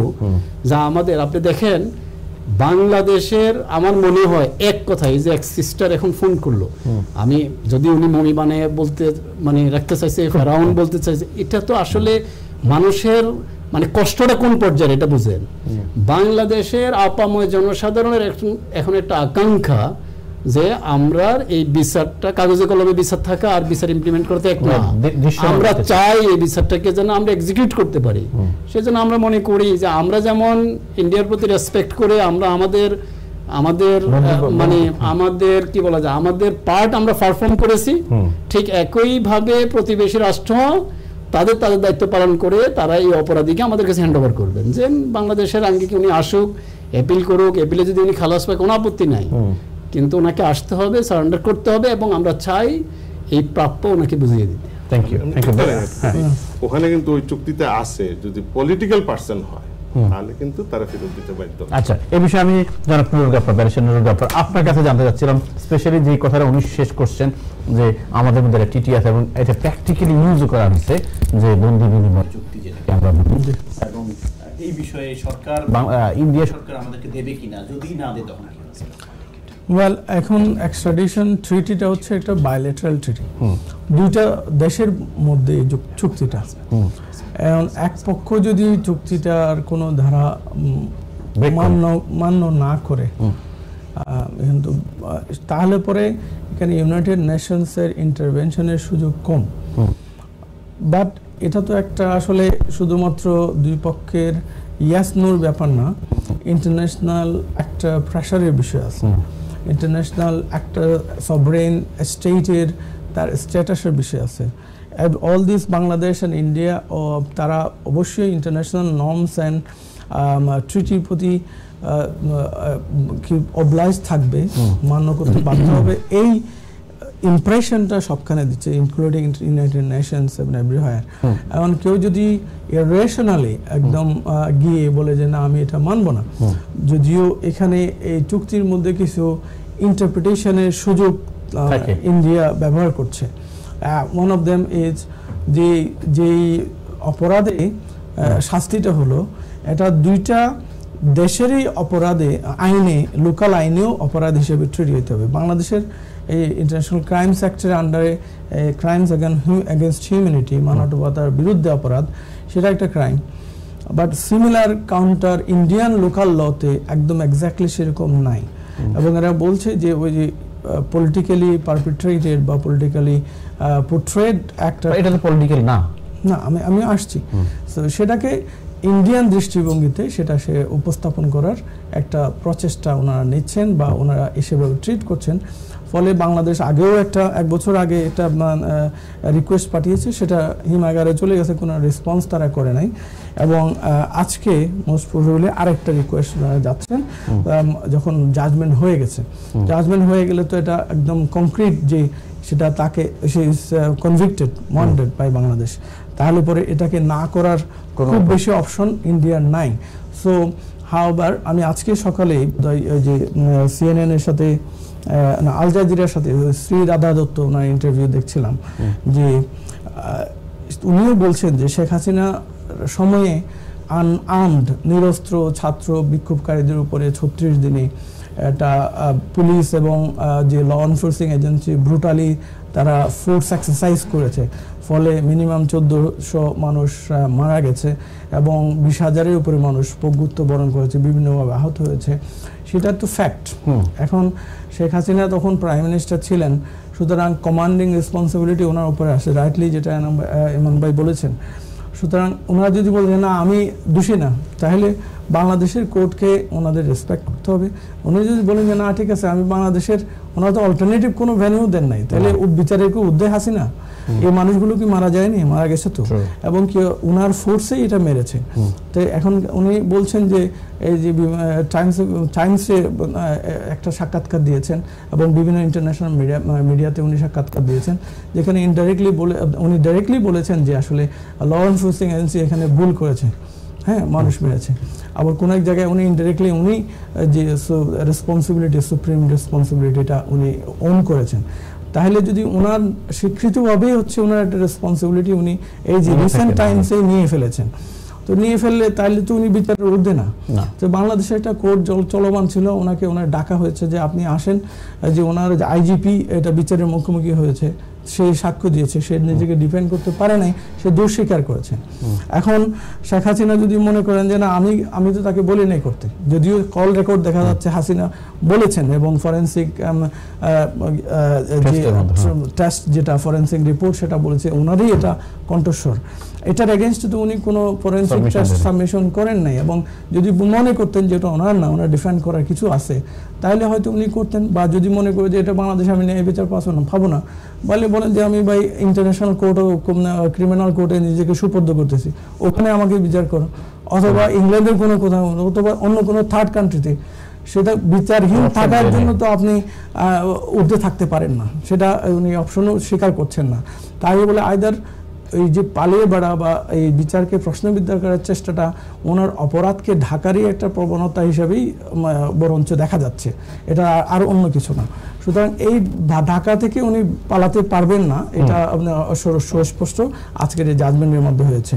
এখন ইন্ডিয়াকে ইন্ডিয়া যদি আমাদেরকে না দেয়, তাহলে পরে আমরা হয়তো বিচার দিতে পারবো না জাতিসংঘের কাছে, কিন্তু ইন্টারন্যাশনালি তাদের যে এই যে চুক্তি অমান্য করার চুক্তি যে কনসিকুয়েন্সটা, তাকে আমরা ইন্টারন্যাশনাল বাংলাদেশের জুড়ে সুরে প্রচারণা চালা উচিত, যাতে ইন্টারন্যাশনাল প্রেসারে তারা যে ভুল করছে সেটা তারা অন্ততপক্ষে তাদের বেকায়দায় ফেলা যায়, অনেকভাবে প্রেসার করা যায়। কিন্তু এই যে ইন্টারন্যাশনালি ইন্ডিয়ার এগেনস্টে ইয়াস ইন্টারিম গভর্নমেন্ট অনেক ক্ষেত্রে স্বাধীন দেশ হিসেবে যে 15 বছরে বাংলাদেশ একটা নতজানু স্টেজে পরিণত হয়েছিল শেখ হাসিনার সময়ে, সেখান থেকে সেটা ইন্ডিয়া তাকে আশ্রয় দিয়ে, আওয়ামী লীগের যে পলাতক আসামিদের সবাইকে আশ্রয় দিয়ে এবং তাদের যে পৃষ্ঠপোষকতা দিয়ে সেটাই তাকে প্রমাণ করে দিয়েছে যে তাদের কথা মতোই আওয়ামী লীগ গভর্নমেন্ট চালাচ্ছিল। কিন্তু সেক্ষেত্রে ব্যর্থ হয়ে একটা রাষ্ট্র হিসেবে ঘুরে দাঁড়ানোর কিছু ইঙ্গিত আমরা পেয়েছি, কিন্তু হাসিনাকে ফেরত আনার জন্য, বিচারের মুখোমুখি করার জন্য যে সর্বাত্মক প্রচেষ্টা ইন্টারিম গভর্নমেন্ট নিতে পারতো, সেটা আমি আমি পার্সোনালি মনে হয়েছে আছে। আরও জোরে সোরে এটাকে চেষ্টা চালালে হয়তো বা আসার জন্য বা প্রেশার ফিল করতে পারে ইন্ডিয়া, বাধ্য হবে কিনা সেটা সময়ই বলে দিবে। ধন্যবাদ। আমি যাচ্ছি লিয়াকত সাহেব আপনার কাছে। এই যে মানে একজন কলারদের যে আবেগ, এবং আমি বিশ্বাস করি ইন্ডিয়া হচ্ছে আমাদের বন্ধু প্রতিম একটি রাষ্ট্র, এবং আমরা যেহেতু নেপাল, পাকিস্তান, চায়না সবাই আমাদের বন্ধু প্রতিবেশী, এবং আমাদের গণতন্ত্রকে, আমাদের মানুষকে তারা রেসপেক্ট করবে। আপনি যে কথাটা টিটি বাদ দিলাম আমি, ঠিক আছে, কিন্তু ইন্ডিয়া কেন দেবে না বলে মনে হচ্ছে আপনার? ইন্ডিয়া কেন দিবে না, এটা আজকে থেকে 1 বছর আগেই রিকোয়েস্ট কিন্তু করা হয়েছিল, এবং আপনি জানেন ইন্টারিম গভর্নমেন্টের প্রধান উপদেষ্টা এবং আমাদের বর্তমান যে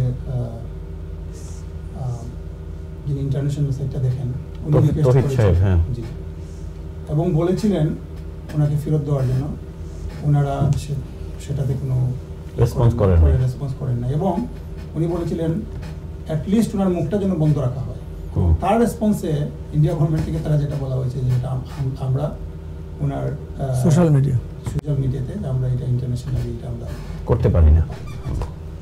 এতে প্রমাণ হয় যে তাদের যে ইনটেনশন তারা দিবেন, কিন্তু এই ট্রিটি বলে, এই ট্রিটির আন্ডারেই কিন্তু আমরা উলফানে থেকে ফেলে দিয়েছি, এবং ট্রিটির এখানে বেশ কয়েকটা বিষয় আছে, যেমন 6.1 ক্লিয়ার বলা আছে যে, এবং আর্টিকেল 1 and 2 ক্লিয়ার বলা আছে যে the India-Bangladesh extraditionary treaty clearly states that a request can only be made if the individual accused or convicted on extraordinary offense. In Hasina's case, the ICT has issued an arrest warrant in connection with the crimes and against humanity. Main কথা হলো যে article 1 and 2 তে বলা হয়েছে যদি এটা হিউম্যানিটির against হয়, মানবতা বিরোধী হয়, তাইলে তারা দিতে বাধ্য। বাট এটা কি মানবতা বিরোধী না? অবশ্যই এটা মানবতা বিরোধী। এই কারণে আরেকজন ম্যাডাম বললেন যে শেখ হাসিনার মামলা এবং উনি টেনে নিয়ে আসলেন খালেদা জিয়ার মামলা, তারেক রহমানের মামলা, এটা কিন্তু মানবতা বিরোধী ছিল না, এবং খালেদা জিয়া দেশনেত্রী বেগম খালেদা দেশে থেকেই কিন্তু উনি এটা ফেস করেছেন, এবং জনাব তারেক রহমান উনি কিন্তু ওনার মাধ্যমে, লয়ার মাধ্যমে উনি এটা ফেস করার চেষ্টা করেছেন। এবং এখন একটা জিনিস বলি, ইতিহাস কিন্তু পুনরাবৃত্তি হয়। আপনারা যে একটা কথা বললেন যে জনাব সালাউদ্দিন কাদের চৌধুরী ওই ট্রাইব্যুনালে দাঁড়িয়ে বলেছিলেন আমি আদালত এই ট্রাইব্যুনালটা যেন কন্টিনিউ হয়, আমি দেখতে চাই এক সময় এই খুনি শেখ হাসিনা মামলা এখানে আসবে। আরেকটা কথা বলি, শেখ হাসিনা 12 নভেম্বর 2023 সালে 2টা কমেন্টস করেছিলেন। আজকে এই 12 নভেম্বর এসে, আজকে তো 17 নভেম্বর, এটা পুনরাবৃত্তি হয়েছে। আমি একটু বলিনি কি কমেন্টসটা করেছিলেন। কেউ যদি বাসে আগুন দিতে যায় তাকে ধরে সেই আগুনে ফেলে দিবেন যাতে সে বুঝতে পারে আগুনের জ্বালা কেমন। কিন্তু উনি এইটাই করতো। আরেকটা কথা উনি বলছিলেন সেদিন নরসিংদী স্টেডিয়ামে, তিনি আরো বলেছিলেন চূড়াগুপ্তা হামলা চালিয়ে সরকার হটানো যায় না, সরকার হটাতে হলে জনগণের দরকার হয়, আর জনগণ তাদের সঙ্গে নেই। তাদের নেতা বিদেশে পালিয়ে থেকে আগুন দিতে বলে, সাহস থাকলে দেশে ফিরে আসা উচিত। এই যে কথাগুলো উনি বললেন, এটা তো রিপিট হচ্ছে এখন। জি ধন্যবাদ। আমাদের নেতা কিন্তু পালিয়েছিলেন, আমাদের নেতা চিকিৎসার জন্য এসেছিলেন, এবং আমাদের নেত্রী দেশনেত্রী বেগম খালেদা দেশে থেকেই কিন্তু উনি ওটা। জি ধরুন, আমি আজকে পলিটিক্যাল কথা না কম বলবো একটু। জি ধন্যবাদ। আমি আপনার কাছে যে বিষয়টা জানতে চাচ্ছিলাম যে ওনারা ক্লিয়ার করছেন যে টিটির ব্যাপারটা, এবং আপনার কাছে প্রশ্ন হচ্ছে এটা কি মানবতা বিরোধী অপরাধ না পলিটিক্যাল অপরাধ? দুইটাই মিক্সড। মানবতা বিরোধী অপরাধ পলিটিক্যাল ফ্রেমওয়ার্কের ভিতরে। রায়টা কি কিছুটা শুনছেন আপনি? আমি তো রায় শোনার দরকার মনে করি না, কারণ যেদিন শেখ হাসিনা দেশ থেকে চলে গেছে, যেদিন ইন্টারন্যাশনাল ট্রাইব্যুনাল রিসেটিং করার প্রপোজাল আসছে, ওদিন বুঝে গেছে কি হতে যাচ্ছে। আমি আবার আপনাকে বলি, देयर इज टू थिंग्स। এখানে আজকের রায়টা মানে 200% তারা প্রুভ করছে এটা পলিটিক্যাল কোনো জাজমেন্ট না, এটা মানবতা বিরোধী জাজমেন্ট। জাজমেন্টটা আসলে অপরাধের জাজমেন্ট। হ্যাঁ, আমি বলি যখন এই কোর্টের প্রস্তাব করা হয়েছে, আমি তো পলিটিক্যালি ইনভলভ আছি, আমি জানি কোথায় কোন দল কোন দিকে কি নিয়ে যাচ্ছে। আলটিমেট আজকে যে ডিসিশনটা দিল, এটা 1 বছর আগে আমি এজমু করে বসছি। শেখ হাসিনার এই রায়টা দিছে কোন দল দিছে? এটা কোন দল বলবো না, বাট আমি বললাম যে এটা আপনি যে বললেন দেখছি কিনা, আমি তো ওই চোখ মুজে বসে আছি যে কি হতে যাচ্ছে জানি। এখন এটা তো দৃশ্যমান। এখন জিনিস হচ্ছে যে আপনার ওই শেখ হাসিনা যখন ওই পাওয়ারে ছিলেন, যখন ওই 71 যুদ্ধ অপরাধীদের বিচার হচ্ছিল, তখন আমরা সবসময় শুনতাম কোন একজন অপরাধী কানাডাতে বসে আছেন এবং আওয়ামী লীগ সরকার বারবার রিকোয়েস্ট করতেছে ওখান থেকে ধরে এনে বিচার করতে। কানাডার সাথে কি আমাদের কোনো ট্রিটি আছে কিনা? নাই। আছে মনে হয়। নাই। আছে ওইটার একটা আছে। নাই মনে হয়। একটা গ্রুপের সাথে আছে। আমার মনে হয় কানাডা এবং ইউকের সাথে নাই। তারপরে সবসময় শুনতাম আমরা তারেক জিয়াকে লন্ডন থেকে আনবো। তখন বাংলাদেশের ইংল্যান্ডের একটা আছে মনে কি জানি নাই মুসলিম নাই নাই আমি জানি তারা দেয় নাই নাই কিন্তু যদি থাকেও সবগুলোতে যে এক্সেপশনটা থাকে যে আপনি যাকে দেশে ফেরত নেবেন তার ফিজিক্যাল সেফটি আপনাকে দিতে হবে, ওই গ্যারান্টি পাইলে যে কোনো ইউরোপিয়ান সরকার মানে কি ওনার জন্য এসিডি রাখবে এটা টোটাল নিরাপত্তা। উনি তো অপরাধ অলরেডি তো উনি না অপরাধ ভাই, আপনি যে ঢাকা এয়ারপোর্টে নামাবেন, নামে তাকে একটা প্রিজনে নিবেন, সেই গ্যারান্টি তো আপনি দিবেন। বাংলাদেশ সরকার কখনো এটা দিতে পারবে না। কেন দিতে পারবে না? এটা তারেক জিয়াকে এখন দুদিন পরে নিজের দল ক্ষমতায় তার দিতে পারে নাই, আর শেখ হাসিনা দিবা। শেখ হাসিনা সত্যিকার অর্থে কি বাংলাদেশ সরকার শেখ হাসিনাকে ফেরত চায়? আপনি কি বিলিভ করেন? অফকোর্স চায়। আজকে পররাষ্ট্র মন্ত্রণালয় থেকে বলা হয়েছে, শুনেন, রাজনীতির ভাষা সামনে একটা পিছনে আরেকটা। Nobody wants Sheikh Hasina to come back to Bangladesh. উনি ওই ইন্ডিয়াতে থাকা বাংলাদেশের জন্য নিরাপদ, দেশে আসলে পুরো দেশ ধ্বংস করে ফেলে, যুদ্ধ লাগবেই লাগবে। Nobody wants her back। উনি ওখানে থাকে, উনি ভালো থাকে, আমরাও ভালো থাকি। প্রমাণ আমরা দেখছি আওয়ামী লীগ 13 তারিখে লকডাউন দিবে, দেখো ওই আওয়ামী লীগ আজকে লকডাউন দিছে। মাটিতে যখন পাড়া মারবে তখন দেখবেন কত হাজার কত লক্ষ বের হয়ে আসে। You are talking about a political system, একটা অর্গানাইজেশন। এটা সাধারণ কোন আর্মি অফিসারের পলিটিক্যাল লিডার। আপনি কোন সরকার চায় না? আমি জানি না সবাই কি যায়, but I know with my political equipment আমি জানি যে সরকারের জন্য শেখ হাসিনা, কারণ সে একটা আন্দোলন দিছে ওই 15 তারিখ নাকি দিল, যে ওইটাতে দেখেন ঢাকাতে কি অবস্থা। কোন সরকার বাংলাদেশকে প্রটেক্ট করে, সাধারণ মানুষের নিরাপত্তাতে যে পুলিশ আর আর্মি, আপনি জিজ্ঞেস করেন আর্মি জেনারেলকে, তারা ওইরকম কোনো নিরাপত্তা দিতে পারবে যে শেখ হাসিনা আনবার দেশে বিশৃঙ্খল হবে না? ওটা প্রটেক্ট করার ক্ষমতা। এই বিষয়ে একটু পলিটিক্যাল কি বলবো, নিউক্লিয়ার বম, বুঝতে পারছেন? তার কথায় কাজে সে ওইরকমই, সে ওইরকম বলবে মারো কাটো ধ্বংস করো। ওইটা হচ্ছে আওয়ামী লীগ।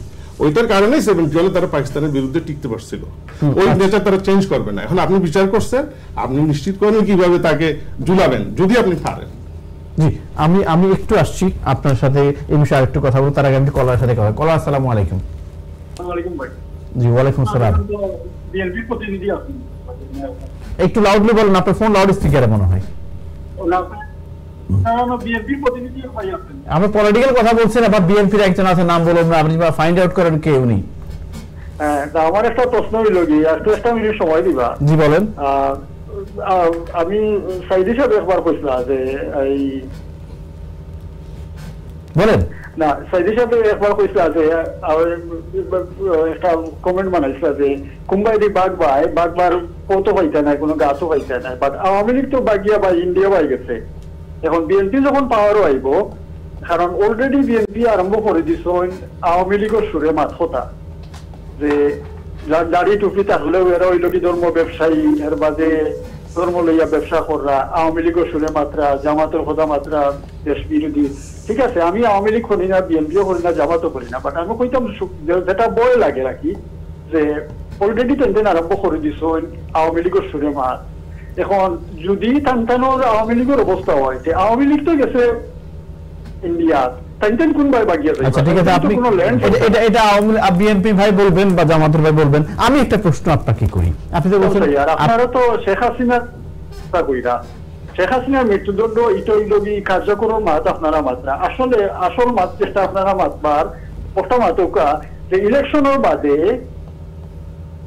বাদে যে 22 তারিখ বাদে কি তৈব আপনার ফেব্রুয়ারির বাদে অক্টোবরের ব্যাপার, দেশ একটা গৃহযুদ্ধের দিকে যাইব না। আচ্ছা, আমি এই বিষয়ে আমরা কালকে মঙ্গলবার আমি এই বিষয়ে কালকে কথা বলবো। আমি একটা প্রশ্ন আপনাকে করি, যেটা আপনি নিরপেক্ষ হিসেবে নিজেকে সাবমিট করছেন, আপনি এই রায় সম্পর্কে আপনার মন্তব্য কি? ইন্ডিয়া কি শেখ হাসিনাকে আমাদেরকে ফেরত দেওয়া উচিত কিনা?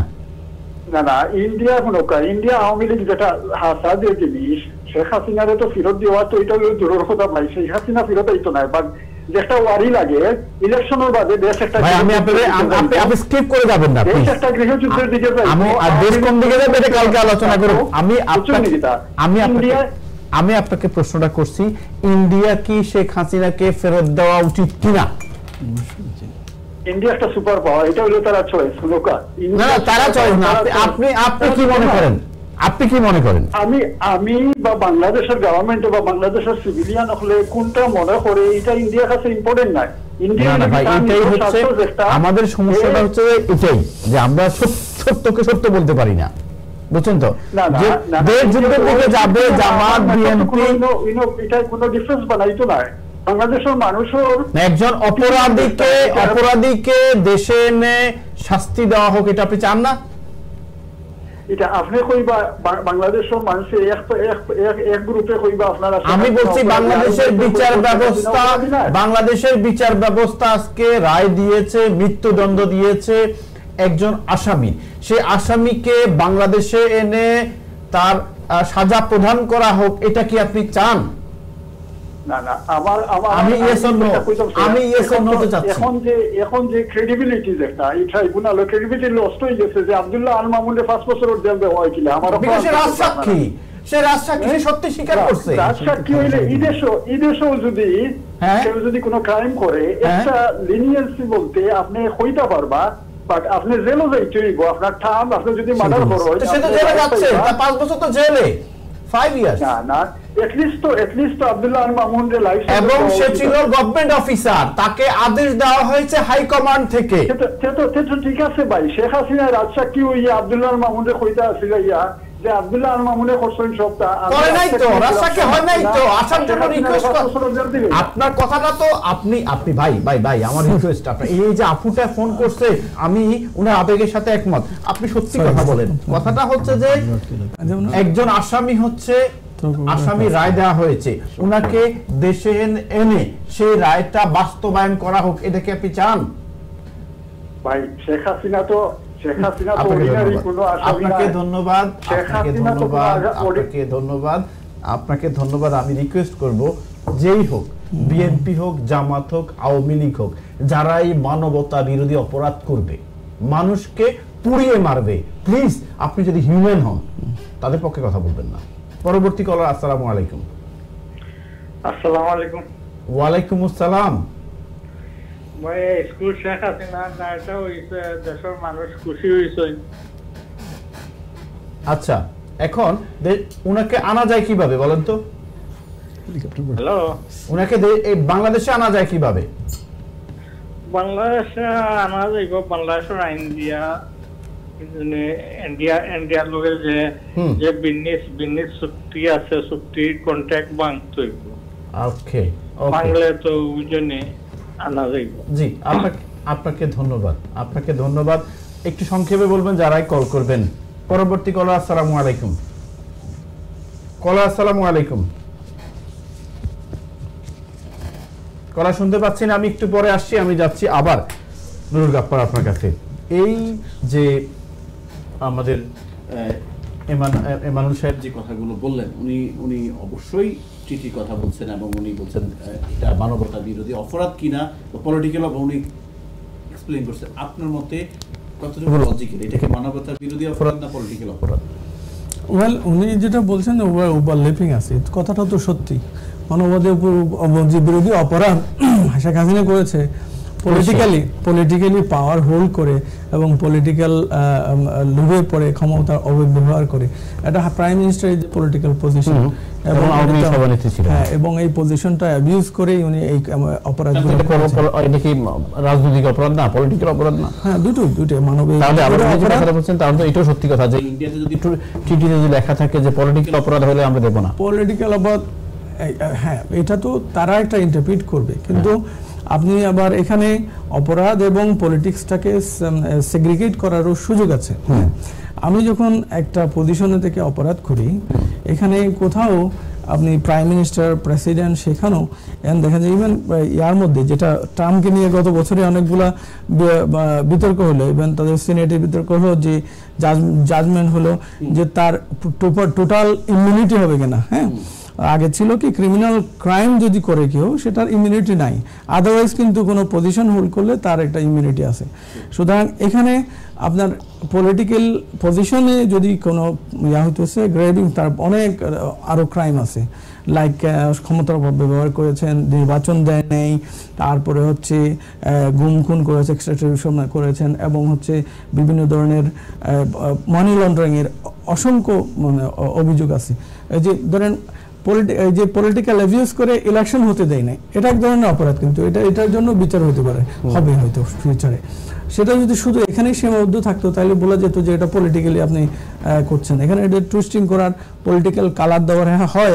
দুঃখজনকভাবে বাংলাদেশে যখনই কেউ ক্ষমতায় থাকে, অপোজিশন তারা থাকে, যারা ক্ষমতার বাইরে থাকে, তাদেরকে আমাদের ইনস্টিটিউশন বিচার এগুলোকে ইউজ করে একটা ভিক্টিমাইজ করার একটা টেন্ডেন্সি হাসিনা করেছে, আগেও হয়েছে। হ্যাঁ, এবং সুতরাং এখান থেকে একটা চশমা বা দৃষ্টি ইমেজ তৈরি হয় যে এখন বোধহয় হাসিনা আসলে হাসিনাকেও এরকম ভিক্টিমাইজ করা হবে। কিন্তু এই ট্রাইব্যুনালে সোফার সেরকম ভিক্টিমাইজ করার মতো সেরকম কোনো এভিডেন্স দৃশ্যমান হয়নি। একজন কলার বলছেন আইজিপির কথা, আইজিপির রায়ের ব্যাপারে ওনার প্রশ্ন এবং সন্দেহ হলো কি হলে হবে কি, এখন আপনি ক্রেডিট যেটা যে ডিসকাউন্ট যেটা করে, এখানে আমার তো মনে হয় যে এই যে আইজিপি যেভাবে প্রসিকিউশনকে সহযোগিতা করেছেন, যে সাক্ষ্য বোধহয় ইন্টারনাল যে ওনাদের মধ্যে কথোপকথন, সেটা তো আইজিপি এবং হাসিনার মধ্যে যে কথোপকথন হয়েছে এটা আইজিপি ছাড়া তো কেউ বলতে পারবে না। সেটা যে উনি আদালতে দিয়ে একটা ন্যায় বিচার থাকে, 1400 মানুষ মারা গেছে, এবং এবার যে ব্রুটালি এটা সিম্বলিক হিসাবে একটা হচ্ছে যে 6 জনকে পুড়িয়ে মারা হয়েছে, এর মধ্যে একজন জীবিত ছিল। এটা এই দুইটা ঘটনার বিচার হয়েছে। এই বিচারটাকে, ন্যায় বিচারটাকে নিশ্চিত করার জন্য যে সহযোগিতাটা আইজিপি করেছেন, সেটা একটা রিওয়ার্ড কিন্তু ইউকেতে হলে আমার মনে হয় আরো লো হতো জাজমেন্টটা, যে ক্রেডিট সিস্টেমটা আছে সাজাটা আরো কমতো। সুতরাং তাকে যেটা দিয়েছে আমি আনফেয়ার মনে করি না, বা হাউএভার এটা আমি মনে করি যে এটা হয়তো রাষ্ট্রপক্ষ আপিলও করতে পারে। সে যেহেতু অলরেডি ইনে আছে, জেলে আছে, এবং তার পার্টটা তো আপিল করার সুযোগ আছে। সে নিজেও ফার্দার খালাসের জন্য আপিল করতে পারে এবং রাষ্ট্রপক্ষ আপিল করতে পারে তার সাজা বাড়ানোর জন্য। আমার মনে হয় সাজা বাড়ানোর সুযোগ আছে। আপনার কাছে প্রশ্ন, এই যে আপিল পর্বটা কতদিন পর্যন্ত, কতদিনের মধ্যে করতে হবে, কোনো নির্দিষ্ট টাইম আছে কিনা? আমি এক্স্যাক্টলি শিওর না, বোধহয় 21 ডেজের মধ্যে, অথবা যে সার্টিফাইড কপি পাওয়া 21 দিনের মধ্যে আপিল করতে হবে। আর ডিলে যদি হয় তাহলে পরে ডিলে কন্টিনিউশন এক্সপ্লেনেশন দিয়ে এটা করতে পারে।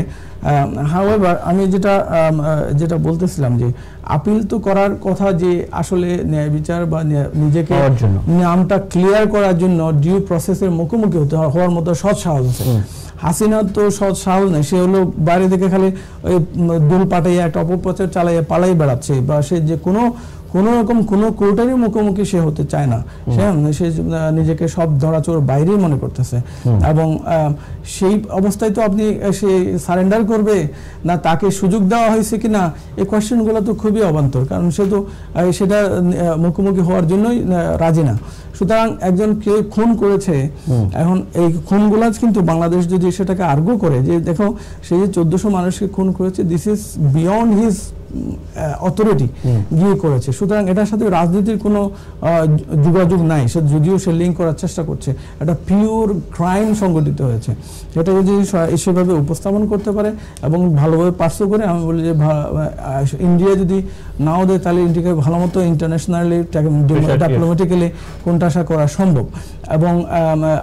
এবং ইন্ডিয়াও যদি মনে করে অ্যাজ এ হাসিনাস প্রোটেক্টর বা আওয়ামী লীগের প্রোটেক্টর হিসেবে, আমি তো বলি মাঝে মাঝে বাংলাদেশ মানে আওয়ামী লীগ না, এটা হলো ইন্ডিয়ান আওয়ামী লীগ হিসাবে হয়ে গেছে, সবাই ওখানে আশ্রয় আছে। তো ইন্ডিয়ান অবস্থানটা খুবই আসলে ন্যাক্কারজনক আমি বলবো। তারা এই খুনিদেরকে আশ্রয় প্রশ্রয় দিচ্ছে, বিনা ভিসায় ওখানে যাচ্ছে। 15 বছর ধরে বাংলাদেশের যত অপকর্ম হয়েছে, রাজনীতি, গুম খুন বিরোধীদের করা হয়েছে এবং নির্বাচনহীনতার একটা সংস্কৃতি করেছে, এটার উপযুক্ত সহযোগী হচ্ছে ইন্ডিয়া। তাদের এই স্পন্সরশিপ ছাড়া হাসিনার পক্ষে একা এটা সম্ভব ছিল না। এটা এই প্রতিদান হিসেবে হাসিনাকে তারা প্রোটেকশন দেওয়ার চেষ্টা করছে। এবং যদি ইন্ডিয়াও মনে করে যে এটা আসলে সে নির্দোষ, তাহলে তারাই একটা নিরপেক্ষ বিচারের কথা বলুক, যারা যাদের উপরে আস্থা রাখতে পারবে। কিন্তু সেটা তো তারা করবে না এবং করছে না, কারণ তারা বিচারের যেখানেই মুখোমুখি হোক সাক্ষী প্রমাণ এতই অকাট্য যে যে কেউ এখানে বিচারের রায় দেওয়া, ফাঁসি, যেখানে ফাঁসি আছে সেখানে সর্বোচ্চ শাস্তি হবে, নাহলে যেখানে ফাঁসি নাই সেখানে কয়েক টার্মের লাইফ সেন্টেন্স হতো। ইউকেতে হলে তো মনে হয় বলতো যে ভাই তুমি 10 বার যাবজ্জীবন কারাদণ্ড। ধন্যবাদ। আমেরিকাতে হলে ফাঁসিতে ঝুলাই দিত ইনজেকশন দিয়ে। জি ধন্যবাদ। আমি আপনার কাছে দুটো প্রশ্ন। একটা হচ্ছে ইন্ডিয়া কিন্তু একটা প্রেস রিলিজ দিয়েছে যে রায়টি হয়েছে, বাংলাদেশের রায়ের প্রতি তারা শ্রদ্ধাশীল এবং পজিটিভ অ্যাপ্রোচ, আমি যেটা বুঝতে পারলাম। এক সেকেন্ড, এই রায় কি আগামী নির্বাচনে কোনো প্রতিফলন বা প্রভাব বিস্তার করবে কিনা? Thank you.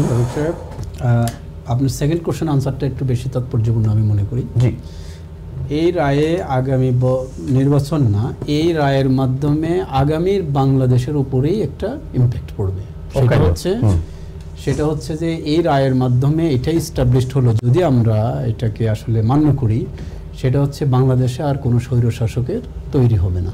সবার জন্য এটা এক্সাম্পলারি একটা পানিশমেন্ট হবে। যে আমি যদি আপনি পৃথিবীতে দেখেন, পৃথিবীতে আপনি একটা দেশও পাবেন না যে দেশে একটা সরকার পতনের সাথে সাথে জাতীয় মসজিদের খতিব থেকে শুরু করে মানে সকল এমপি, সকল উপজেলা চেয়ারম্যান, মানে সকল মানে মেইন পোস্ট হোল্ডার যারা বা ইউনিভার্সিটি ভাইস চ্যান্সেলর, তারা দেশ থেকে পালিয়ে যায়।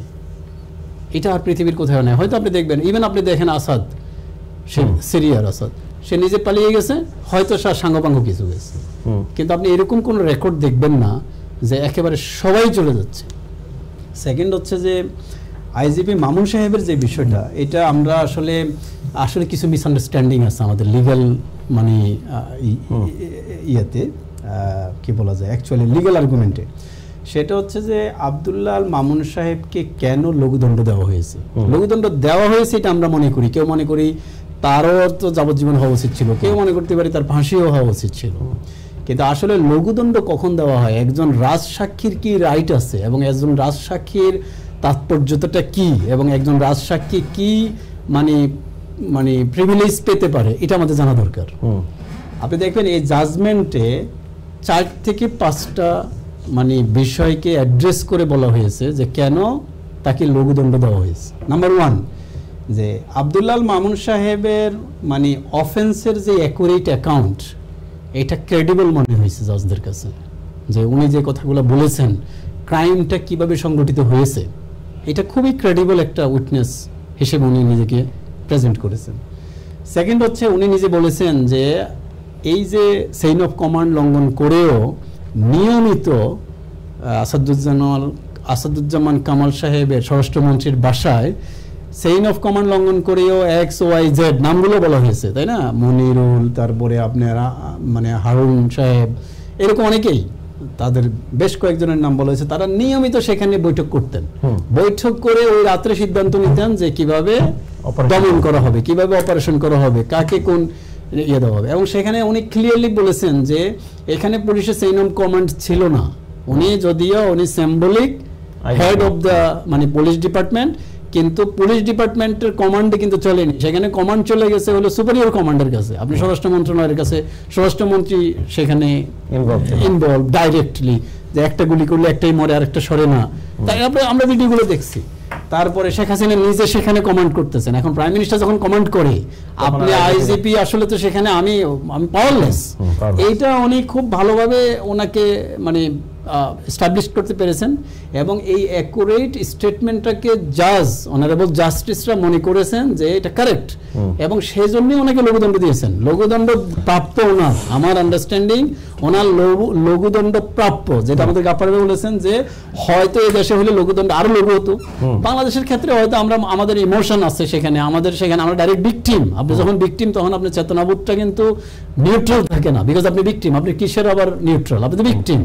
তো সেই হিসাবে আমরা মনে করি যে এই একটা বিষয়।